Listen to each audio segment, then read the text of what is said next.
40 years ago, we opened our doors with one mission in mind. We'll be right back with the top 10 songs of 1983. To sell quality American-made vehicles at a fair price. You have arrived. And we've loved every minute of the ride. Celebrating 40 years of Two Rivers Ford.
.601, good morning. I'm Jonathan Schaefer from the Superbook.com sports desk.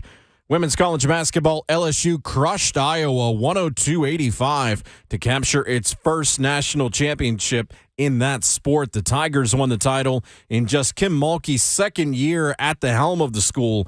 Mulkey now the first coach to lead two different schools to national championships.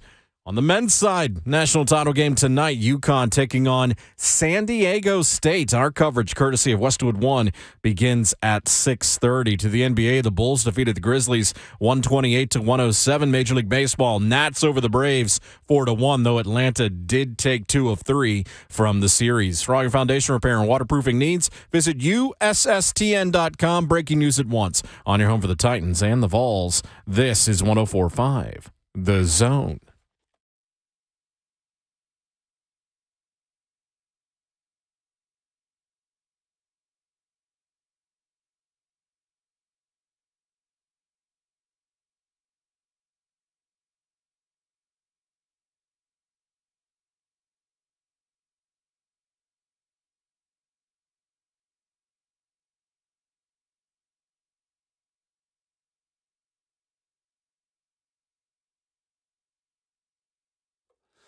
A new week begins on Ramon, Kayla, and Will. Monday morning edition, hour number 1.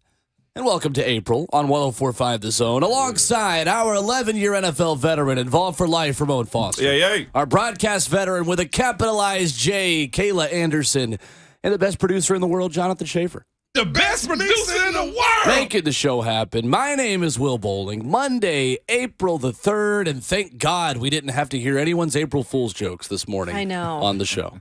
Good morning. Whew. Good morning, good people.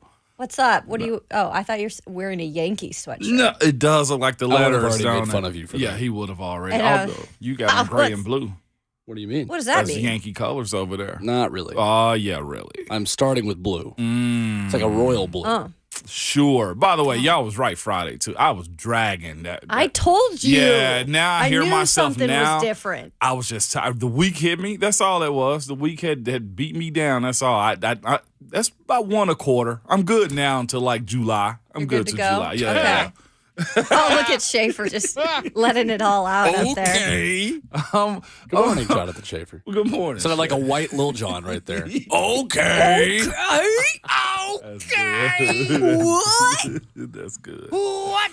Way to challenge him, Will. There you go, man. Well, no. the You surprise out your deflected voice, please. again. You deflected Take the again. surprise out your First voice. of all, you flat out just lied to the people. No, I'm good for like once a quarter. No. Once you hit baseball season, it's about once every couple of That's weeks. true. All right. Baseball. Speaking of, I'm wearing my old softball jersey. I saw that. I was wondering what the team was. Okay.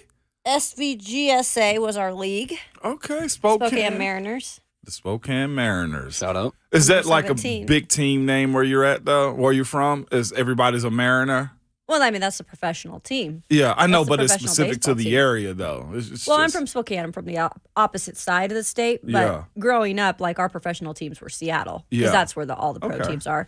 So, yeah, you grew up like a Mariners fan. Okay, for sure. So we all wanted to be the Mariners. Yeah, it's just that you'll see like let's say baseball, the Yeah. baseball side of it. You'll see a bunch of teams around here that have like the stripes like Exactly. Vandy does, or Yep. the Vols and stuff. Like I was just one.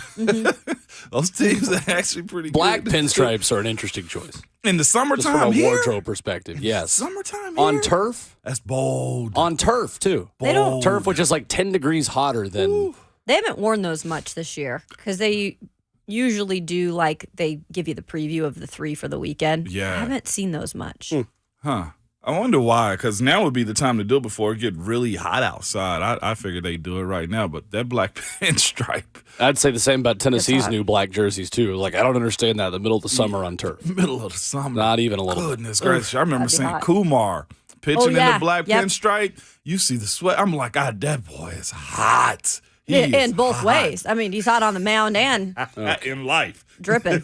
That is why Yeah. in minor league baseball, they let the pitcher choose the jersey. Oh, yeah? So the starting pitcher who's going that day chooses the jersey they wear that day for that exact reason. Mm-hmm. So we would always have, actually, the guy from Auburn, when I was at the Smokies, would always pick the camo jersey, like every time. Yeah. So that's like a generally known thing in minor league baseball. Major league, you have enough, like Nike has enough extra jerseys now that there's like a schedule. Like the Braves wear their new faux backs on Saturday, they wear the red on Friday, and they wear the off-white on Sundays, and then white Monday through Thursday. Yeah.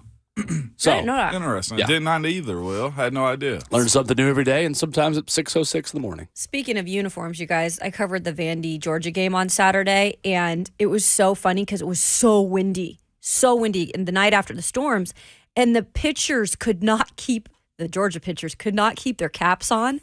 So they'd be like scurrying to go grab their cap in between pitches. That's terrible. Oh, yeah. It's like, do something to get the hats to work better because it's not happening for Vanderbilt. It's just the Georgia players who have issues with it. Weird. It was By the funny, way, though. Watching, I saw it this weekend. I saw you covering, by the way. I was in and out of Twitter. By the way, good job, Kaylee. Thank you. Not that that's anything that's surprising. Absolutely not. Also, Vandy's 9-0 in SEC play so Dude. far. It's not a bad start. Golly. Not a bad start. It helps that they've got a solid pitching kind of rotation. They haven't had to go to their bullpen much, so they've been saving some arms in the pen. But the hitting, guys, I mean, that's what the difference is this year. It's Yeah. consistent hitting. They did not have that last year. I'll tell you what, too. LSU's pitcher on Friday? Starting 101.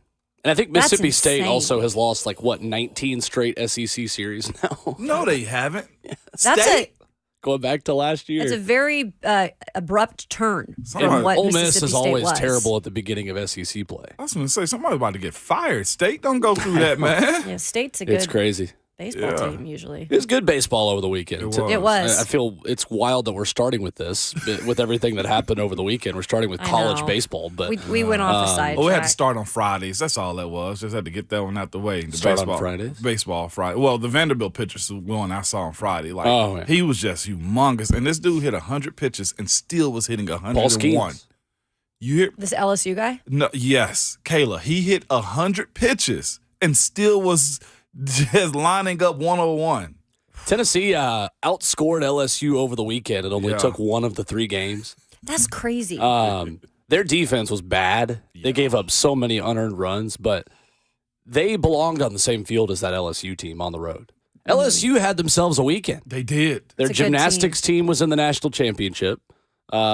Baseball did what they did against Tennessee, won 2 out of 3. And then Kim Mulkey and LSU women's basketball wins the national championship last night. And that is something that I am going to take the surprise out of my voice for, because that is the first discussion I want to have this morning. Yeah. Coming up in a couple minutes, because no disrespect to FAU and San Diego State, which was a phenomenal game, and UConn, who is just coasting their way into the national championship game in a way that we haven't seen in quite some time. But it feels like the event of the weekend was Iowa, South Carolina, followed by the national championship game in that order. Yeah. Facts. Facts on facts. Yeah. Caitlin Clark took the world by storm, and then Angel Reese kind of did the same thing yesterday. And honestly, the fact that I'm waking up this morning reading angry tweets about Angel Reese and women's basketball I don't want to see that. is great for the sport. No, I love it. I know, love but it. it's because like, when you're hating on that's somebody true. in sports, sports need a good villain to grow to that next level.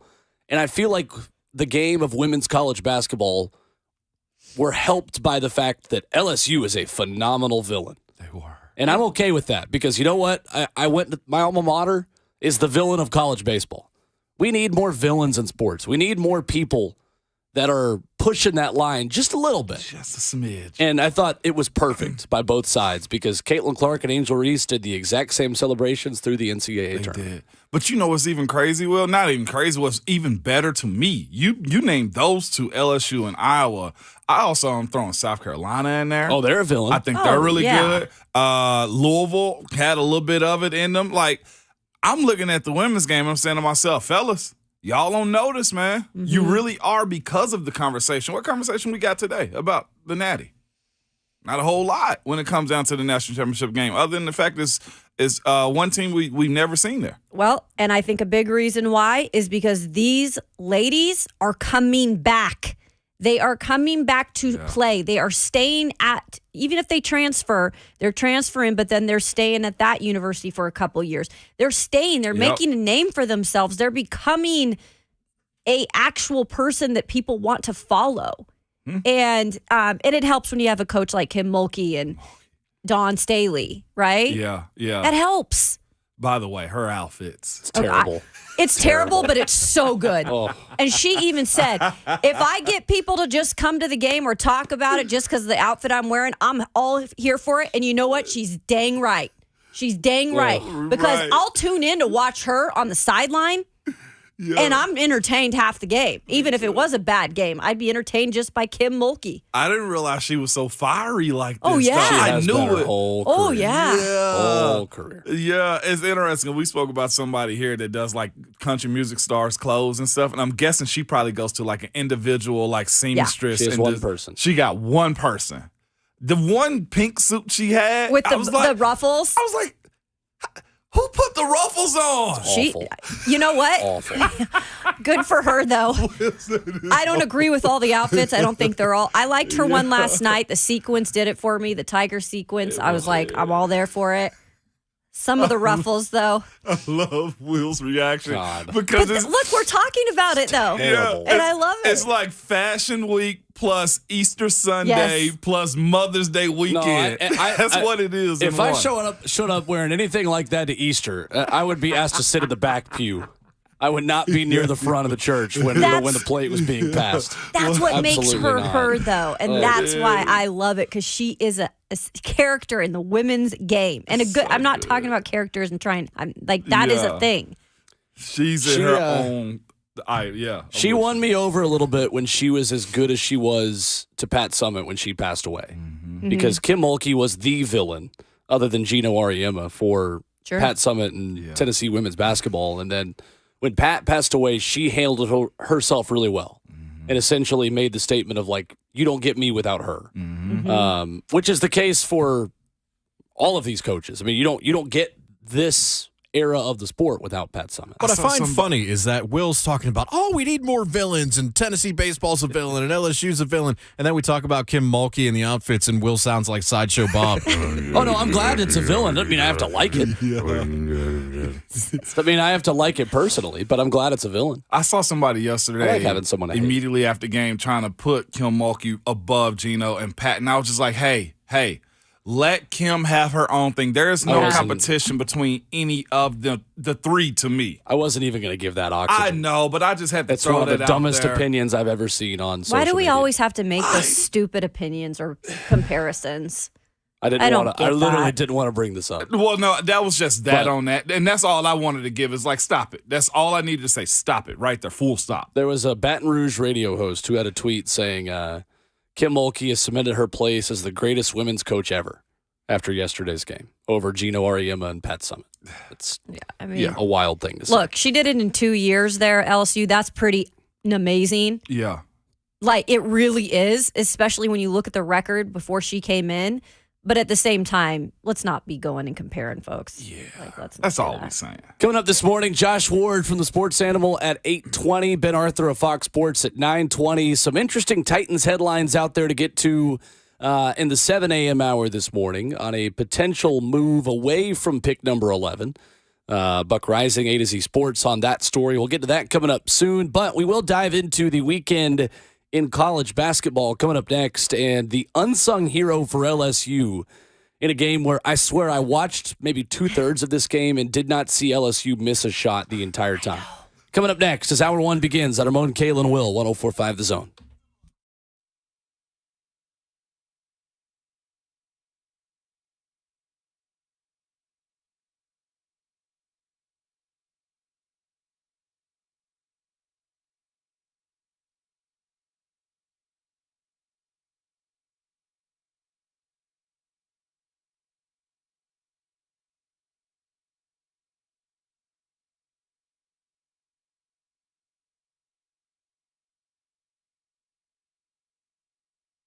If you have a wet basement or crawl space, it's time to call United Structural Systems. We've all heard about these guys for a long time and for good reasons. They've served Middle Tennessee since 1994, and they've helped thousands of satisfied residential customers. They are the go-to company when it comes to foundation repair and waterproofing. And if you have a wet basement or crawl space, you don't have to put up with that. Water intrusion and moisture gives you all sorts of problems down the road, and you want to get this fixed. It could be because you have poor drainage or surface water flooding over the walls or underwater pressure forcing water into your basement, or it could be a plumbing leak you just don't know. But the team at United Structural Systems will find out why you have a wet basement or crawl space and will give you a plan to fix it. And if you do decide to move forward, you don't have to pay a dime until the work is done and you are satisfied. So get that free estimate from the people I trust. Go to USSTN.com. That's USSTN.com, or call them 615-227-2275. United Structural Systems.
Monday morning on Ramon, Kayla, and Will, and it's powered by All Four Seasons Garage Doors.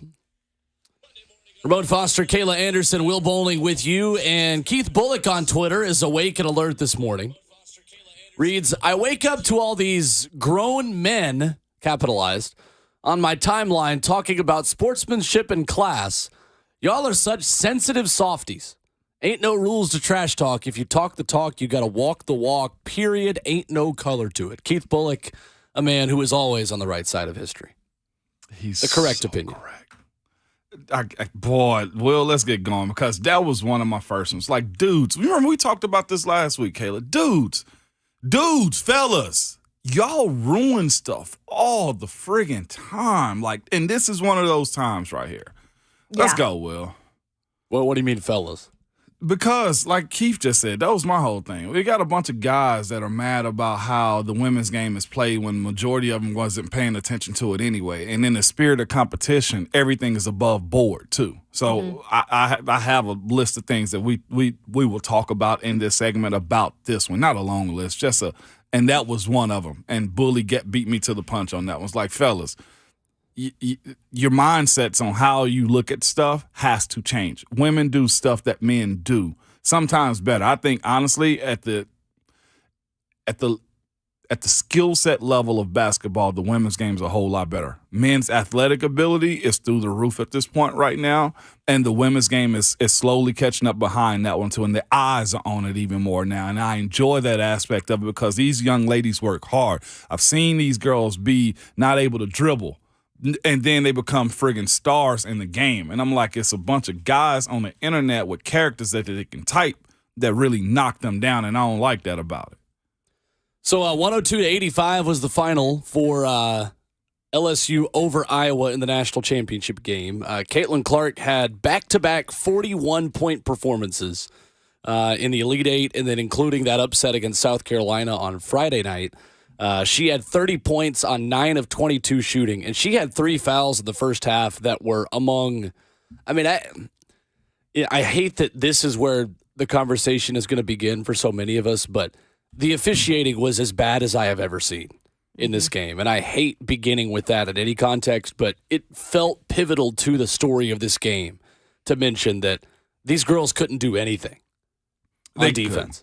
And you knew this was going to be a physical game. Yeah, I mean, it's a national championship, and they allowed the entire tournament to be physical, too. Why would y'all try to turn it down now? Any LSU game is going to be physical. It is. That's their MO. And they had to play that way, and Iowa was playing the exact same way, too. I thought it was crazy that Iowa center was giving those 3 tacky fouls earlier. Like, I get it, but they had been allowing it the entire tournament. Like, don't change now. No, let them play this out. Let the women decide this.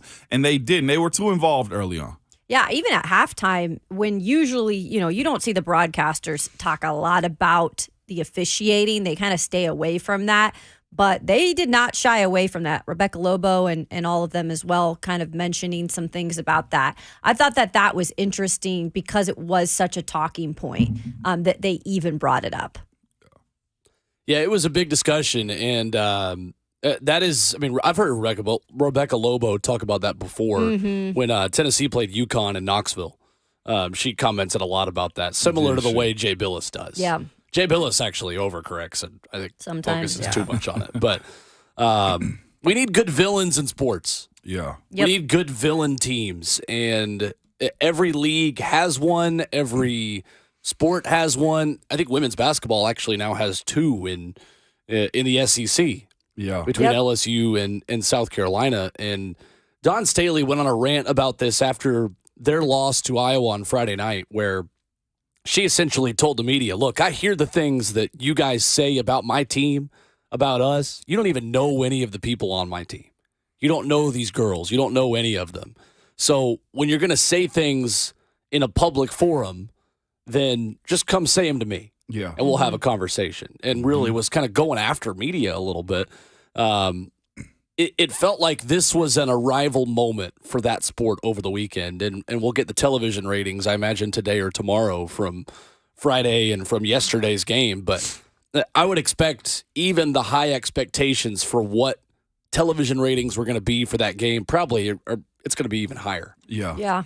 Definitely, I think so. And you're right. Dawn Staley said that, what was it, Friday, Will, after the game? And she was correct. Like, you can't get mad at her team for being that good, and they play that way. And her bench is as deep as anybody, if not the deepest in the entire NCAA, and they play a certain style of ball, too. And that style of ball has won them a national championship. That style of ball has garnered them the Player of the Year, 2 times, 3 times? If I'm not mistaken, and they're just that good. Don't vilify those girls for looking a certain type of way or playing a certain type of way, or honestly just being themselves. I think she was correct. And if she was attacking the media, I'm glad she said it in front of the media too, because it's more or less like, look, don't talk about these women athletes if you do not know them. You don't care to have a conversation with them. And I think that's fair coming from Dawn Staley, who's become a fixture now in women's basketball, period. I saw somebody also saying that she should be, no, I heard this on the radio. I was driving around. She should move over to the men's game. No. Leave that alone. That is great for the game, same way as Kim is, and the same way Gino is, and everybody else. No, let her flourish in the women's game. No need to bring her over to the male side. Yeah, I mean, these ladies are making a name for themselves because they're backing it up with what they do on the court. And this is just another example of, Caitlin Clark is an incredible basketball player. What she has done in this tournament, but just in the regular season, has been through the roof. And she got a lot of attention coming into this national championship game. Everything that we were talking about was Caitlin Clark. But when you look at this LSU team, I give them so much dang credit because they actually took it upon themselves to be like, we are not changing our identity. We are going to play freaking tough. Yep. We are going to take this personal. Angel Reese was probably thinking to herself, well, Caitlin Clark's getting all the accolades coming in this game. Everybody's talking about Caitlin Clark. Nobody can stop her. You know what? I'm going to be Angel Reese. I'm going to be the person that I've been throughout this entire season for this LSU team. And look, she's been talked about too, but she went out and played her game, and she was probably so jacked up and excited because they actually went and won the national championship when I think a lot of people were thinking LSU, maybe not this year, right? And the emotions, like, I love that kind of stuff. Yeah. And I don't. She said something very nice about Caitlin afterwards. They respect each other. You know what? Let them be competitive. Mm-hmm. Let them do those things on the court because it makes the game so much better. Yeah, no doubt. And that's the same way Coach Kelly had to also defend Tamari Key, too. It's the exact same thing. Like, these girls are different than what we are used to. And I like that identity side of it more than anything because there's a bunch of girls behind them, black, white, brown, don't matter, that look and play like those girls and then influenced by those girls too. Like, and Kara Lawson, like, there were girls that wanted to be point guards just like her also. This is a part of Rebecca Lobo, the same exact thing. Like, if they have identities in this sport, then the sport grows because there's somebody that wants to be like them. That's an attainable goal for them. And I'm appreciative that they're able to really be themselves out there on the court like that. And they shouldn't be torn down. And this is the other point that I have too when it comes down to the women's game is, why do they have to be in a box on how they celebrate? It's a female's thing. No, screw that. Like, let them be them. Again, if it's cool for the guys to do it in sports, why can't the women do the exact same thing? Because you work just as hard, if not harder, to justify your means to being inside of the game. Don't tear them down for being different. I don't care if it's Caitlin. I don't care if it's Angel Reese. I don't care if it's Tamari Key. Like, legitimately, let them be them in the game because LeBron can do it, and so can Steph. But John Stockton had his style of playing ball, too. Like, everybody has their style. Bird, all of them. But nobody tears them down. But the women's side of it is ruled by a bunch of Twitter fingers from dudes mostly that's saying you shouldn't be doing this. And I don't think that's okay. Right. Twitter fingers. Can you believe it? Yes. I mean, ultimately, Angel Reese was doing the Aaron Donald celebration and the Joe Burrow. Yeah. When Joe Burrow came off the field in the national championship game against Clemson in 2020 and pointing to his ring finger. That's exactly what Angel Reese did. It was getting in Caitlin Clark's face that was the one that people are upset about. I mean, you can't have the Caitlin Clark's got that dog in her, statements about like, I just love that she's just an alpha. She doesn't care. And then you kind of got to bring the same energy then. Yeah. You got to let them both do it. I mean, yeah, Caitlin Clark had 40 points. Like, Angel Reese didn't. The two performances aren't the same, but ultimately she won a national championship. Like, you kind of get to do what you want when you win a national It's championship. in the moment, people. It's in the moment. That being said, the hero of this game was Jasmine Carson, not Angel Reese. Incredible. 22 points, 3 shy of her career high. She couldn't miss. Right. Legitimately could not miss. When she banked the one off the backboard at the end of the halftime buzzer. I mean, one of the best shots that I've seen in a basketball game this year. Started 5 of 5 shooting from 3, was 7 of 7 from the field with 21 points in the first half. And as soon as Caitlin Clark had 3 fouls and then, she had 21 and they were up by what? I mean, they were up double digits at halftime. I think it was 15. It was done. Yeah. It was over. By the way, a Tennessee girl at that, too. Jasmine Carson. By the way, shout out to the She's state. from Memphis area? Yeah, she's from Yeah, Memphis. that's what I thought. 100%. But this also, I know she's a transfer too, though, Will, but this is what you get in the women's game that the men's game is robbed of. She stayed down. She found a place that was right for her, and now she has the ability to contribute in the biggest game of the year to her team. Like, I know it happens in the men's game here and there a little bit with still the COVID, but, like, to your point a second ago, the identity of the women's stars is why this game is going to flourish a little bit better. And if the men's side don't figure something out, and I know it's hard to not be a one and done in the men's side of the game, but the identity that we can attach to LSU, Iowa, Louisville, Wake Forest, Tennessee, like that's where we are right now in the women's game, and I think it's fun.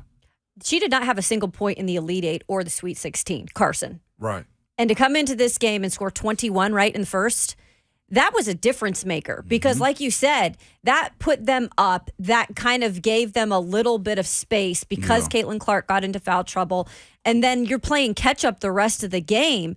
I mean, she really put him in a great position. And I love what she said at halftime to Holly Rowe.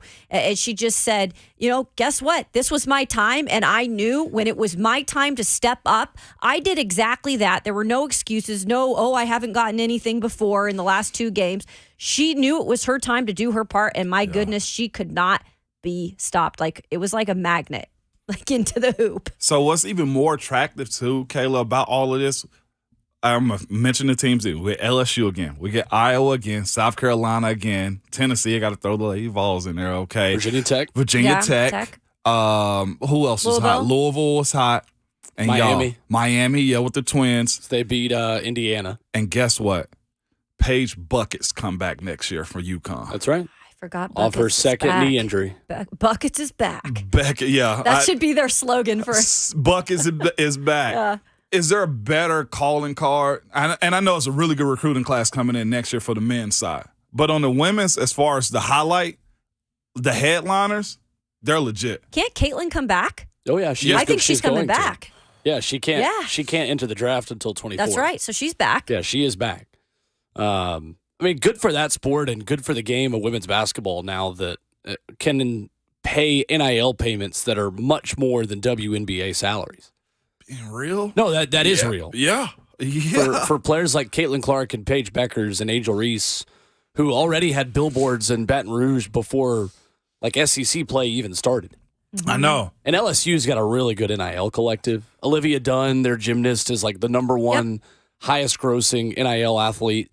Just talking to somebody the other day, and they were like, "Well, Olivia's more for the boys than she is for the girls, though." So I don't know if that's really the best person to start with is Olivia Dunn. And I wouldn't go down the rabbit hole of her Instagram, but it is a good discussion though for just female athletes in general that you're able to have a market now that is being heavily invested in.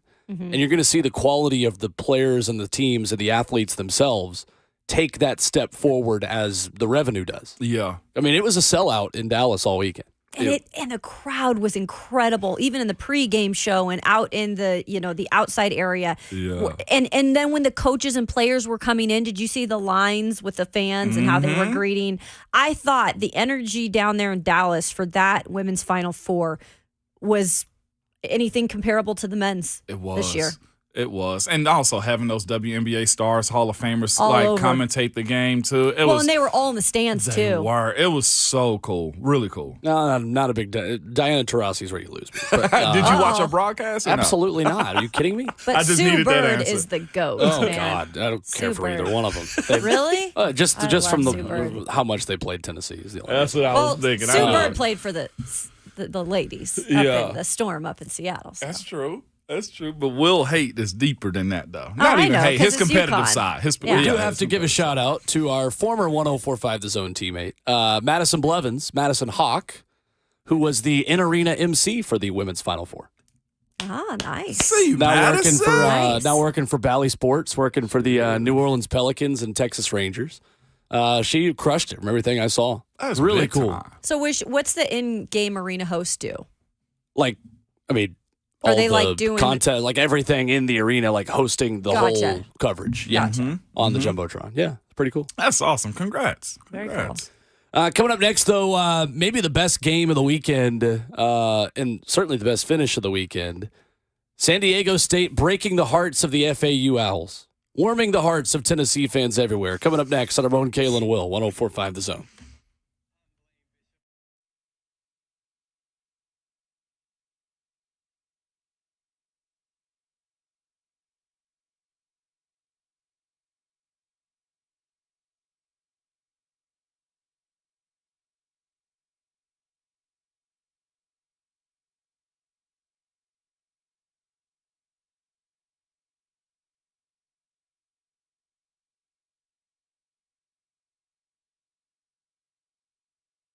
It's Ramon Foster for Secure Lawn. And Secure Lawn is one of those companies, when I mention them, if you know, then you just know. And they're that good because you know of them. And right now they're celebrating serving Middle Tennessee for 20 years in lawns is what they do, and they are good at it. They were actually out at my house last week, and I had a couple weeds sprout up. Let me tell you, they applied their chemicals to it, and let me tell you this.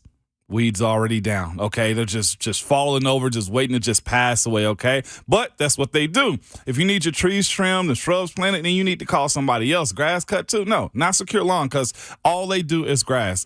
And I'm telling you this too, they are good at it. If you want your yard looking like something out of a magazine, then you need to call Secure Lawn. They're family owned and operated, and they are local, and they don't make you sign any kind of contracts either. In fact, if you're ever unhappy with a service, they will do anything they can to make it right. And if you're still unhappy, they will give you your money back on your last treatment. This is unheard of customer service, and everything that Secure Lawn uses is pet, kid, and environmentally friendly. So Zeus was able to just walk out of the house right after they were done. And he had to, actually. So you don't have to worry about any dangerous chemicals hurting you or your family. It protects all types of grass too, residential, commercial, and even athletic fields. So get a head start on your yard and call Secure Lawn, 615-893-8455, or go to securelawn.com.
onions from San Diego State to beat Florida Atlantic. It's our own Kayla and Will, powered by All Four Seasons Garage Doors. That's double onions That is. from the Aztecs, Yes, who it get the was. win over the Owls, and Tennessee fans everywhere rejoice. I think. Yeah, a little bit. I honestly did not see San Diego State winning, Will. No way. Not at that. They were down big time. I didn't think the defense was going to They're travel. down 14. Yeah. Oh, they locked them down. They absolutely did. They locked them all the way down, man, and drug them to the deep end slowly. They just chipped away at it. FAU could not hit the shots that they needed to, and then that's I guess that's the bad part of being a 3-point shooting team is when they're not falling, they're just not gonna fall. And you can do all you want to, but if they keep chipping away with twos and hit a 3 on the other side of the court, this is what happens with you. And congrats to them for such a small university making it to this point. Gosh, that's big time. Is San Diego State a small university? I don't think they're huge. I Let me think look it up. you might be referring to the fact too that I don't think it's like teeny. That's bigger but- than Tennessee. Yeah, but Is it? are you Oh, yeah. referring to the fact that it's just not as talked about in terms That's of what athletics? I should say. There we go. That's on a that whole lot level? better. Yes. Because they do have good athletic programs, but they are compared to all the other big conferences. They don't play in the big conferences, right? Right, and no. they're not as talked about. There we go. 35,000. That's what 35? My bad. Yeah, it's not a small school. No, not a small school, just not really known like that. Yeah, and I Yes. love it too because the whole argument about like, okay, what do you got to have to win it in the tournament, right? Yeah. And I think defense, when it comes back to it, you always need to have a good defensive team because look at UConn. UConn's just good all around, but they are a defensive type of team as well. But to come back and come back from that 14-point deficit, like Shafe mentioned, and to be able to just continue to play their style of basketball, give them a lot of credit. But that last shot, oh my goodness, to be him in that moment and just the emotions going through you, I probably wouldn't even think it was real at that point.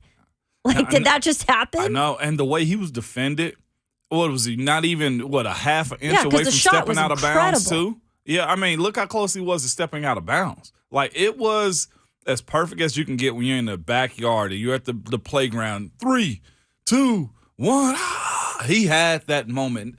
That is, like you said, you don't believe it's real probably in the moment, Kayla. Lamont Butler was the guy that made Yeah. the shot. To give the guy his name out there. Yeah, my Lamont Butler. bad. You're Lamont right. Butler Jr. It's an old school name right there, too. That goes to your point that guys with old sounding names are better athletes. It does. going there Right. next. The Butler did it in the corner at the last second Yeah. with the ball. The Butler did it. Lamont That's right. did it in the corner. Just That's remember, so true. Chris Rock said that the blackest name of all time is Draymond Green. Draymond Green. Oh. He gotta go get it. You gotta go get it, baby. But Lamont, though, that take me back to Sanford and Son. I hadn't heard Lamont in a while. Okay. I want his name after an But you're uncle. going to bet on Lamont, though? Yeah, you gotta Yeah, you bet are. on Lamont, man. When you got a name like Lamont, Goodness. George, Well, Roger. if you're betting on Lamont, then you're betting on the largest national championship point spread since 2009 in the national championship game. Is it that? 7.5 points in favor of the University of Connecticut Huskies. They just gonna cruise like they I've have found been. so many Connecticut fans over the past couple days. I don't want to hear about it. Stop. No, you haven't. Kayla took her I'm calling headset it. off. One of my wow, Kayla No, took I her was headphones just She don't taking my wanna hear glasses it. off. Oh. Kayla, But Kayla was being I dramatic. made that dramatic though. That's right. one of my friends does coach there, so I have at least Oh. one fan that is legit because he's their assistant cross country coach. Okay. And then because my old coach at Tennessee is now UConn's track coach, Okay. and Coach Sullivan, whom I love. But no, it's just funny. Like it's like, oh, anyone from the Northeast now likes UConn. Like, how does that work? They're Yeah, like, there's a right. school on every street in the Northeast. How do you pick? What's crazy is their head coach was speaking about the pregame interviews and stuff, was talking about how they were so down as a university. Like when he inherited, he said he didn't realize anything about Danny the school. Hurley. Danny Hurley. He said he didn't realize the academics were that strenuous, that, No. how guys get in trouble is held with a whole lot more weight, how many scholarships he was afforded. He was just like, we just took the job and we were just saying we're going to go to work. And to see him, say he built it up with his recruits, created a brand inside of that Sure. building, And to be at this point, pay off big. He was a high school coach not too long ago. Wow. Okay? Like, this is a guy who has done the work. Mm-hmm. And you got to appreciate that, right? Absolutely. Now, preferably, I am not a UConn supporter. It's just not a team that I think is fun to watch. I don't know. Maybe it's one of those dominant programs, and I'm always not for the dominant programs. Right. So I'm always here for the little dogs coming into this, like SDSU. Let's go Huskies. roll skis. Wait, you want the Huskies? Oh, of course. Oh yeah, because he's a blue blood lover. Yeah. This time of year, absolutely I am. Didn't they football more team entertaining. upset somebody like about 5 years ago? Well, they won 6 No, games this year, which was an upset. I'm serious.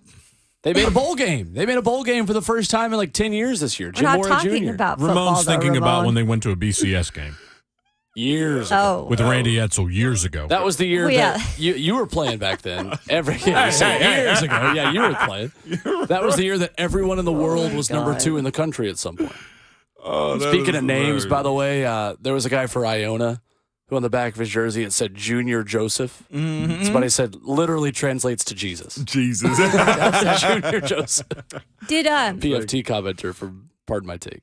Did UConn? Here's what I will say in that Miami game. What did Miami end up losing by? Was it 15 or so? Yeah. Which I think was like one of the fewest margins in this entire tournament. They've won by an average of 20 per game. So who do y'all believe? UConn? I mean, who do we believe? Or San Diego? Which one is better? That UConn's offense or San Diego State defense? UConn is all around. Okay. All right. That's a defensive team too. I give That's them what they. That's what he wants to. Coach wants to talk about that first and foremost. Okay. Defense. Yes, but offensively they are a juggernaut. They are. And if you look at San Diego State, they're gonna be the big underdog no matter what, because UConn's been doing this all tournament long to these teams. They've been That's true. destroying them. I think it's going to be a closer battle than people think, but UConn, you got to take UConn. Adama take Sanogo that. and Nathan Mensah is going to be an outstanding matchup tonight. Mm-hmm. Mensah averaging nearly 3 blocks per game. And Adama Sanogo, who his health coming back from an early injury this year is what made UConn kind of come back to their normal selves. But he's been terrific through the whole tournament as well. Coming up in hour 2, your phone calls at 615-737-1045. A signing for the Titans over the weekend after we were off air as they bring in a very specific kind of tight end into their offense. And a report from Daniel Jeremiah that is confirmed by our partners at A to Z Sports on a move the Titans might make at 11 or maybe elsewhere. Excuse me? In the NFL draft. Coming up next as hour 2 begins on Ramon, Kayla, and Will, 104.5 The Zone.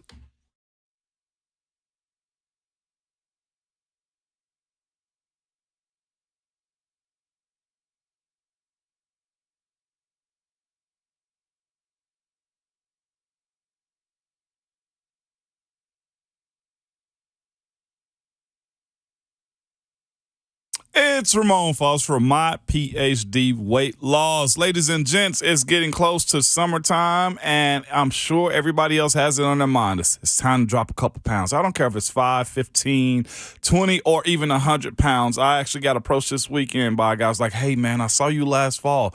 You look really good right now. It's like, thank you. I appreciate that, my brother. And that's all thanks to, one, my hard work, but also the guidance of myphdweightloss.com, too, man. They are good at what they do. They give you a plan to fit what you have going on, surrounded by your lifestyle and everything. There's meals that you can take for you on the road. Right now, I'm having a very simple coffee protein drink this morning as my breakfast. And let me tell you, it's fine. It works for me. After I work out today, I have another plan for post my workout because that's what they do. They will cater to all the needs that you have, whether you're an early morning person or a late night type of person. You have guidance. I talk to my counselor, Rachel, every single Thursday just to talk about what we're going to do and how we're going to switch up. On average, most male clients lose between 3 to 5 pounds a week, and most female clients lose between 2 to 3 pounds a week. If this is something that's been on your mind, go visit myphdweightloss.com and be sure to tell them that Ramon sent you.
From the Superbook.com sports desk, I'm Jonathan Schaefer. Good morning. LSU crushed Iowa 102-85 to capture its first national championship in women's college basketball. The Tigers won the title in Kim Mulkey's just her second year at the school. She's now the first coach to lead two different schools to national championships. Men's national title game tonight, UConn versus San Diego State. Our coverage begins at 6:30 this evening, courtesy of Westwood One. To the association, the Bulls defeated the Grizzlies 128-107. Major League Baseball, Nats over the Braves 4-1 on Sunday, but the Braves did take 2 of 3 from the series. For all your foundation repair and waterproofing needs, visit USSTN.com. Breaking news at once on your home for the Titans and the Vols. This is 104.5 The Zone.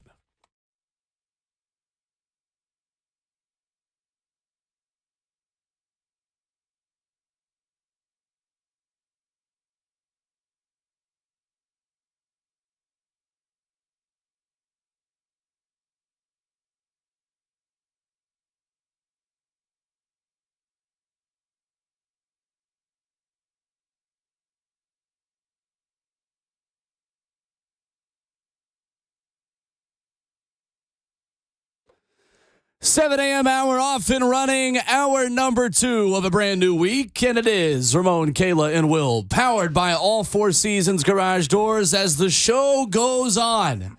With Ramon Foster and Kayla Anderson, Jonathan Schaefer making the show happen. My name is Will Bowling. 615-737-1045 is the number if you want to jump in. And a signing made Friday afternoon by the Tennessee Titans we were unable to react to as the Titans agreed to terms with veteran tight end Trayvon Wesco on a 1-year deal. Hand raised. Did you know who Trayvon Wesco was before this signing? Hand raised. I see no hands in this studio. I was going to say my hands are on the table. That being said, a good move. A good move. 6'3", 267-pound tight end who played his first 3 NFL seasons with the Jets, played in 2022 with the Chicago Bears, played college football at Lackawanna College, which I only know is the county with which Scranton, Pennsylvania is in, because that is the office. Jonathan Schaefer, happy about that I know about rural PA, and West Virginia, where he finished. Only has 8 catches for 113 yards in the NFL, but is widely known as one of the best blocking tight ends in the National Football League right now. There you go. There you go. No more Swain?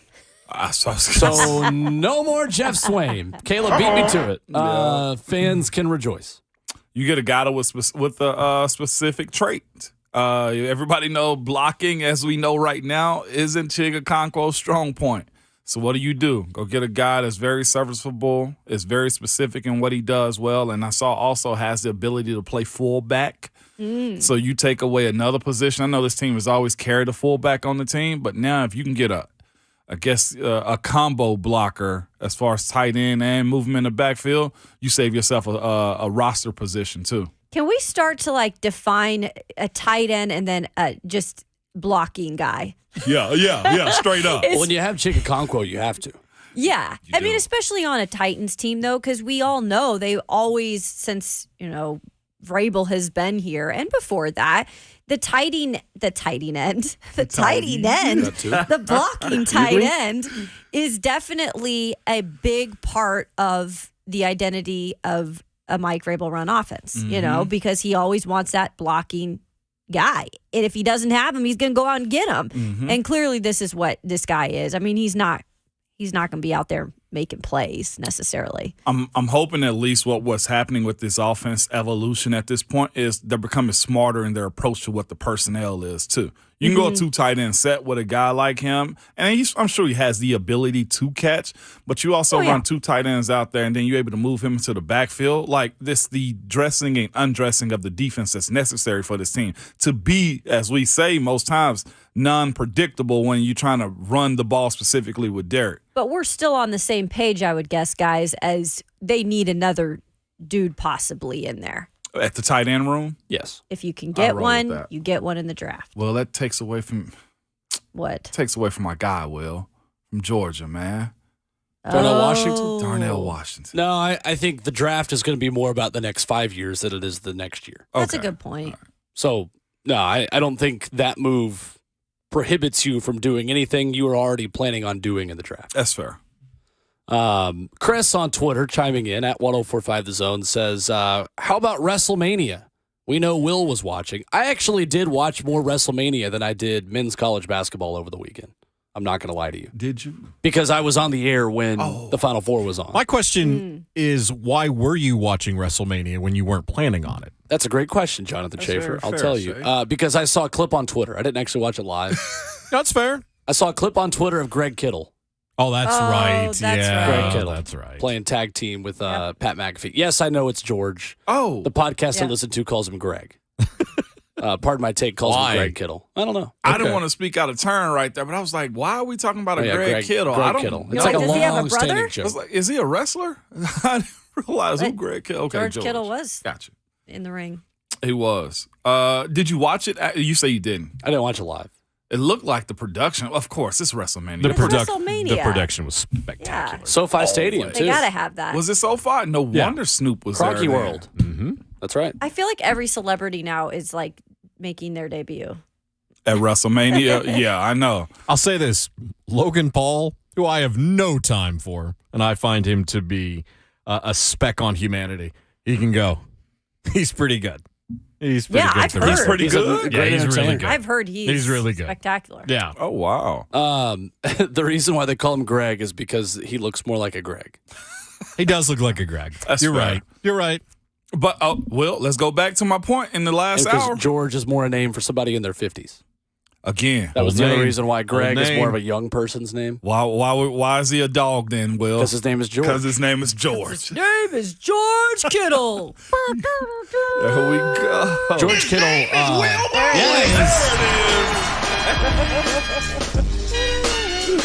George Kittle, by the way, my favorite non-Tennessee Titan in the NFL right now. Hands down? Hands down. I love George Kittle, man. It's hard not to like Everything that guy. about that guy.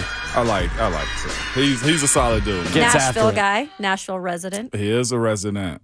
Best friends with Philip Forsberg on the Yes, local he is. professional hockey Straight team. up. That's By the right. way, Dawson almost got me this weekend, too. Dawson Knox. Yeah, Dawson Knox. What Actually, about, what do you mean I feel got bad. you? That's really my favorite non-Titan. That's what I was Yeah, going to say. come Yeah. on. I've known him Will, since what I are we was- talking Forget your about? known him lawyer since I was here, 12. Will. Who are you lawyer? Well, he posted a Oh, yeah. April Fools? and I What was did he like, do? what's going on? And I was like, you joker. What'd he say? He was like, after appreciate 4 it. years, I want to thank the city of Buffalo, and then you hit the C more, and it's like, just kidding. Yeah, Oh, I that's voted anyway. good. I was like, hold up, we didn't hear anything about this, and it was He actually just- good. It wasn't crazy. It was just enough to be like, what's That's going kinda- on? It's kind of funny. Yeah, he hit me with that. 'Cause he just signed an extension, I think, last year. He did. Mm-hmm. Yeah, He did. last offseason. We got to get him in studio. Yeah, It'll He happen. will. Yeah. Dawson, if you're listening, I don't think he's been in town for a little book bit. us. That's what I was gonna say. Most NFL been guys I around, know yeah. right now I've been trying to get in touch with, man, they are out of pocket. Do you understand Out of me right service? now? Oh my gosh. It's like they got no service. Yeah. They got old flip phones right now, it seems like.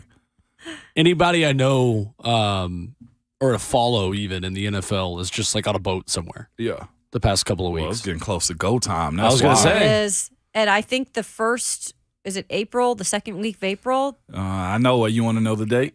You Please want to know do. when they kick it off? Please do. On 4/20.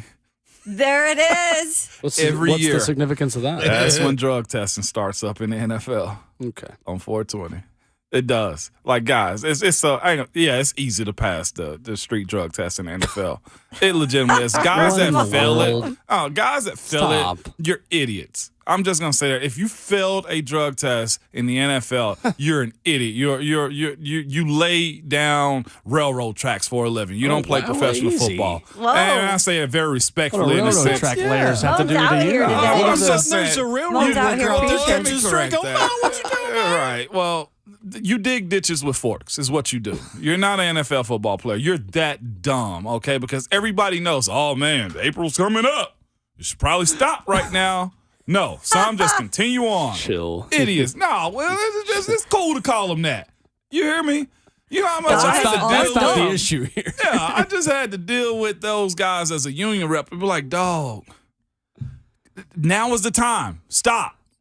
By the way, did you ever connect with Delaney since you denied him? He texted you and you were too cool to even respond back to Delaney? No, I wasn't too cool. Delaney Walker, who was in the Delaney. studio last week. I Right, did former hit him Titan tight back. end. Okay. I hit him You back. did. I was like, hey, I got you locked in. Good. We sent back, hey, LOLs and stuff like that. But that was, Delaney works for the league, and he was sending. He Yes. said that on air or whatever. And he tries to make sure everybody's in the fold here locally. So and when Ramon's just being difficult. of course, when the Titans inevitably draft a tight end, we can bring Delaney back in Yes. studio after the draft to discuss whoever they draft. Or if they don't draft a tight end, we can bring him in here to help us yell at the team for not drafting Perfect. a tight end. So either way, Yeah.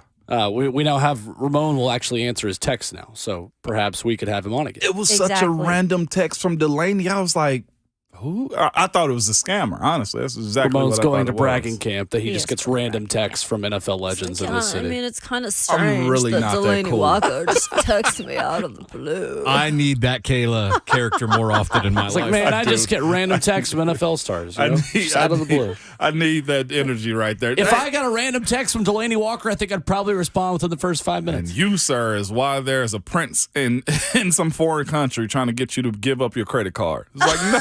I'm not going to give him my credit card number, Did you but I'll watch text that him back. Netflix series? No, This is what I we're getting pass at. all the cybersecurity tests that we get in this company because we get them every day. Anyway, Like Michael Scott and his grandma. Remember? look, when the deposed prince of Nigeria asks you for help, you help. Michael, this is a pyramid scheme. No, it's not, Jim. Can you? And then just takes a marker and draws a pyramid on the whiteboard. And after he's like, I have to make a phone call. Phone call. 615-737-1045 if you want to make a phone call to us. Interesting, Trayvon Wesco, by the way, overlapped with Titans assistant coach Tony Dews at West Virginia for one season. I love that. Nice. So you have the new tight ends coach of the Titans Yeah. who has coached the newest tight end before when he was a mountain mama up in West Mountain Virginia. Mama. Now, he is from West Virginia as well. He is a West Virginia native, too. I know. He got a little crazy in him. He I got don't know some. any West Virginia natives. Actually, yes, I do. I know one. Oh, Darnell. Well, I don't know him. Oh. Darnell, right? Like Yeah. I know of him. I No, forgot. I'm he saying was like from I don't West have any Virginia. friends that are from West Virginia. I know a except few. for one. If you're from From West Virginia Charleston. and they tell you from West Virginia, you know they're from West Virginia. That's what I'm too. saying. They got. It's not like a bad crazy. I mean, It ain't no bad crazy, if but you like, utilize it the right way. Coming up next, a report from Daniel Jeremiah Am I of NFL Media and NFL Network on the one team that may be interested in trading up to number 3. Oh boy. Your Tennessee Titans. Coming up next on our own Kayla and Will, 104.5 The Zone.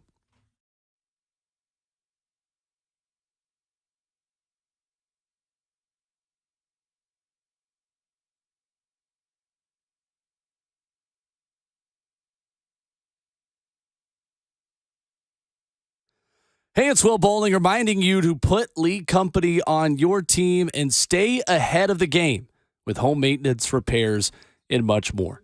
For $12 per month, you can sign up for the League Company home maintenance plan and receive 4 visits to your home every year by an experienced technician. Let the League Company professionals keep your cooling, heating, plumbing, and electrical systems in tip-top shape. Get the best players on your team today and learn more at leaguecompany.com or give them a call at 615-567-1000. They've got nearly 80 years of experience, trusted since 1944, and they're open 24/7 as well. And you get their services for just $12 per month. That's the home maintenance plan from League Company. 4 visits to your home every year by one of their many experienced technicians. They're online at leaguecompany.com. Give them a call at 615-567-1000. That's League Company, all you need.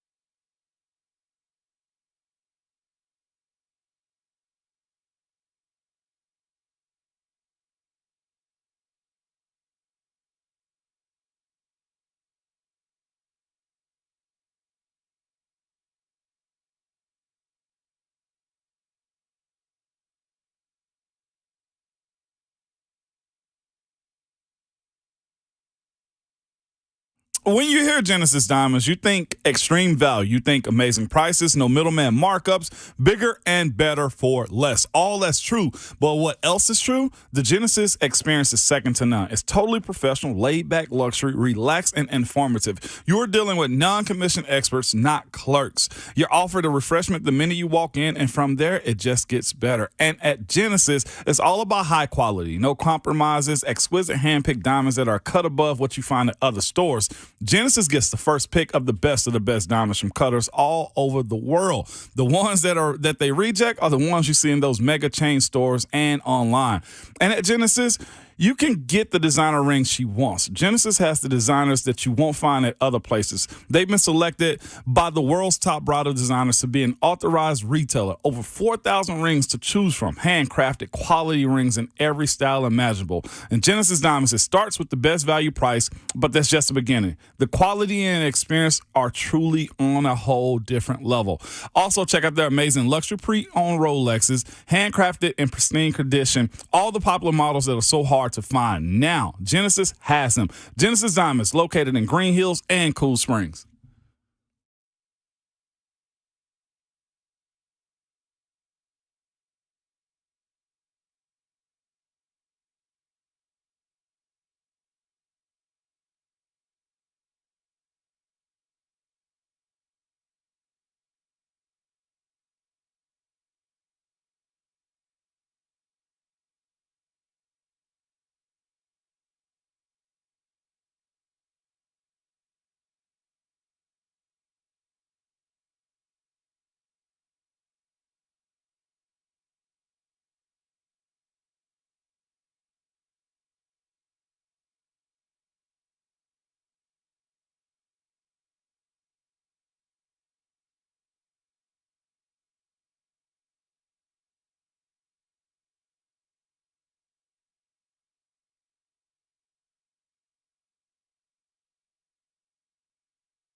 Hour 2 continues on Ramon, Kayla, and Will, powered by All Four Seasons Garage Doors with Ramon Foster and Kayla Anderson. I'm Will Bowling.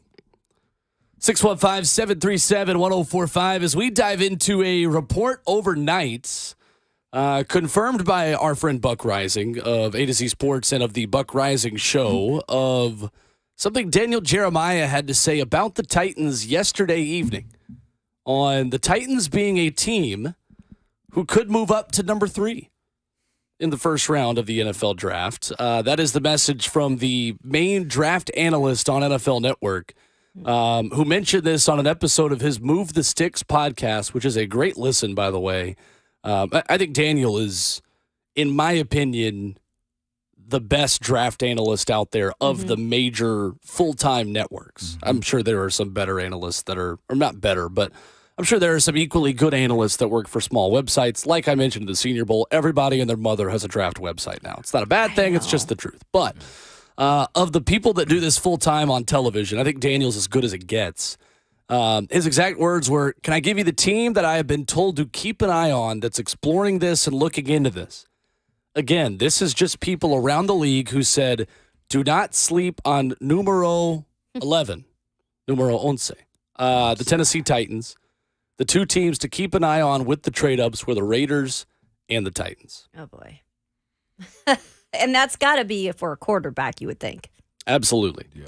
Ramon? Yeah, you're not Before moving I go, up like you go. that. You should. Well, I would say this: 11 is such a sweet spot, and I continue to say it puts you right outside of the top 10, and those are prime positions. But 11 also makes it easy for you to move up in this draft because you're already still a prime position.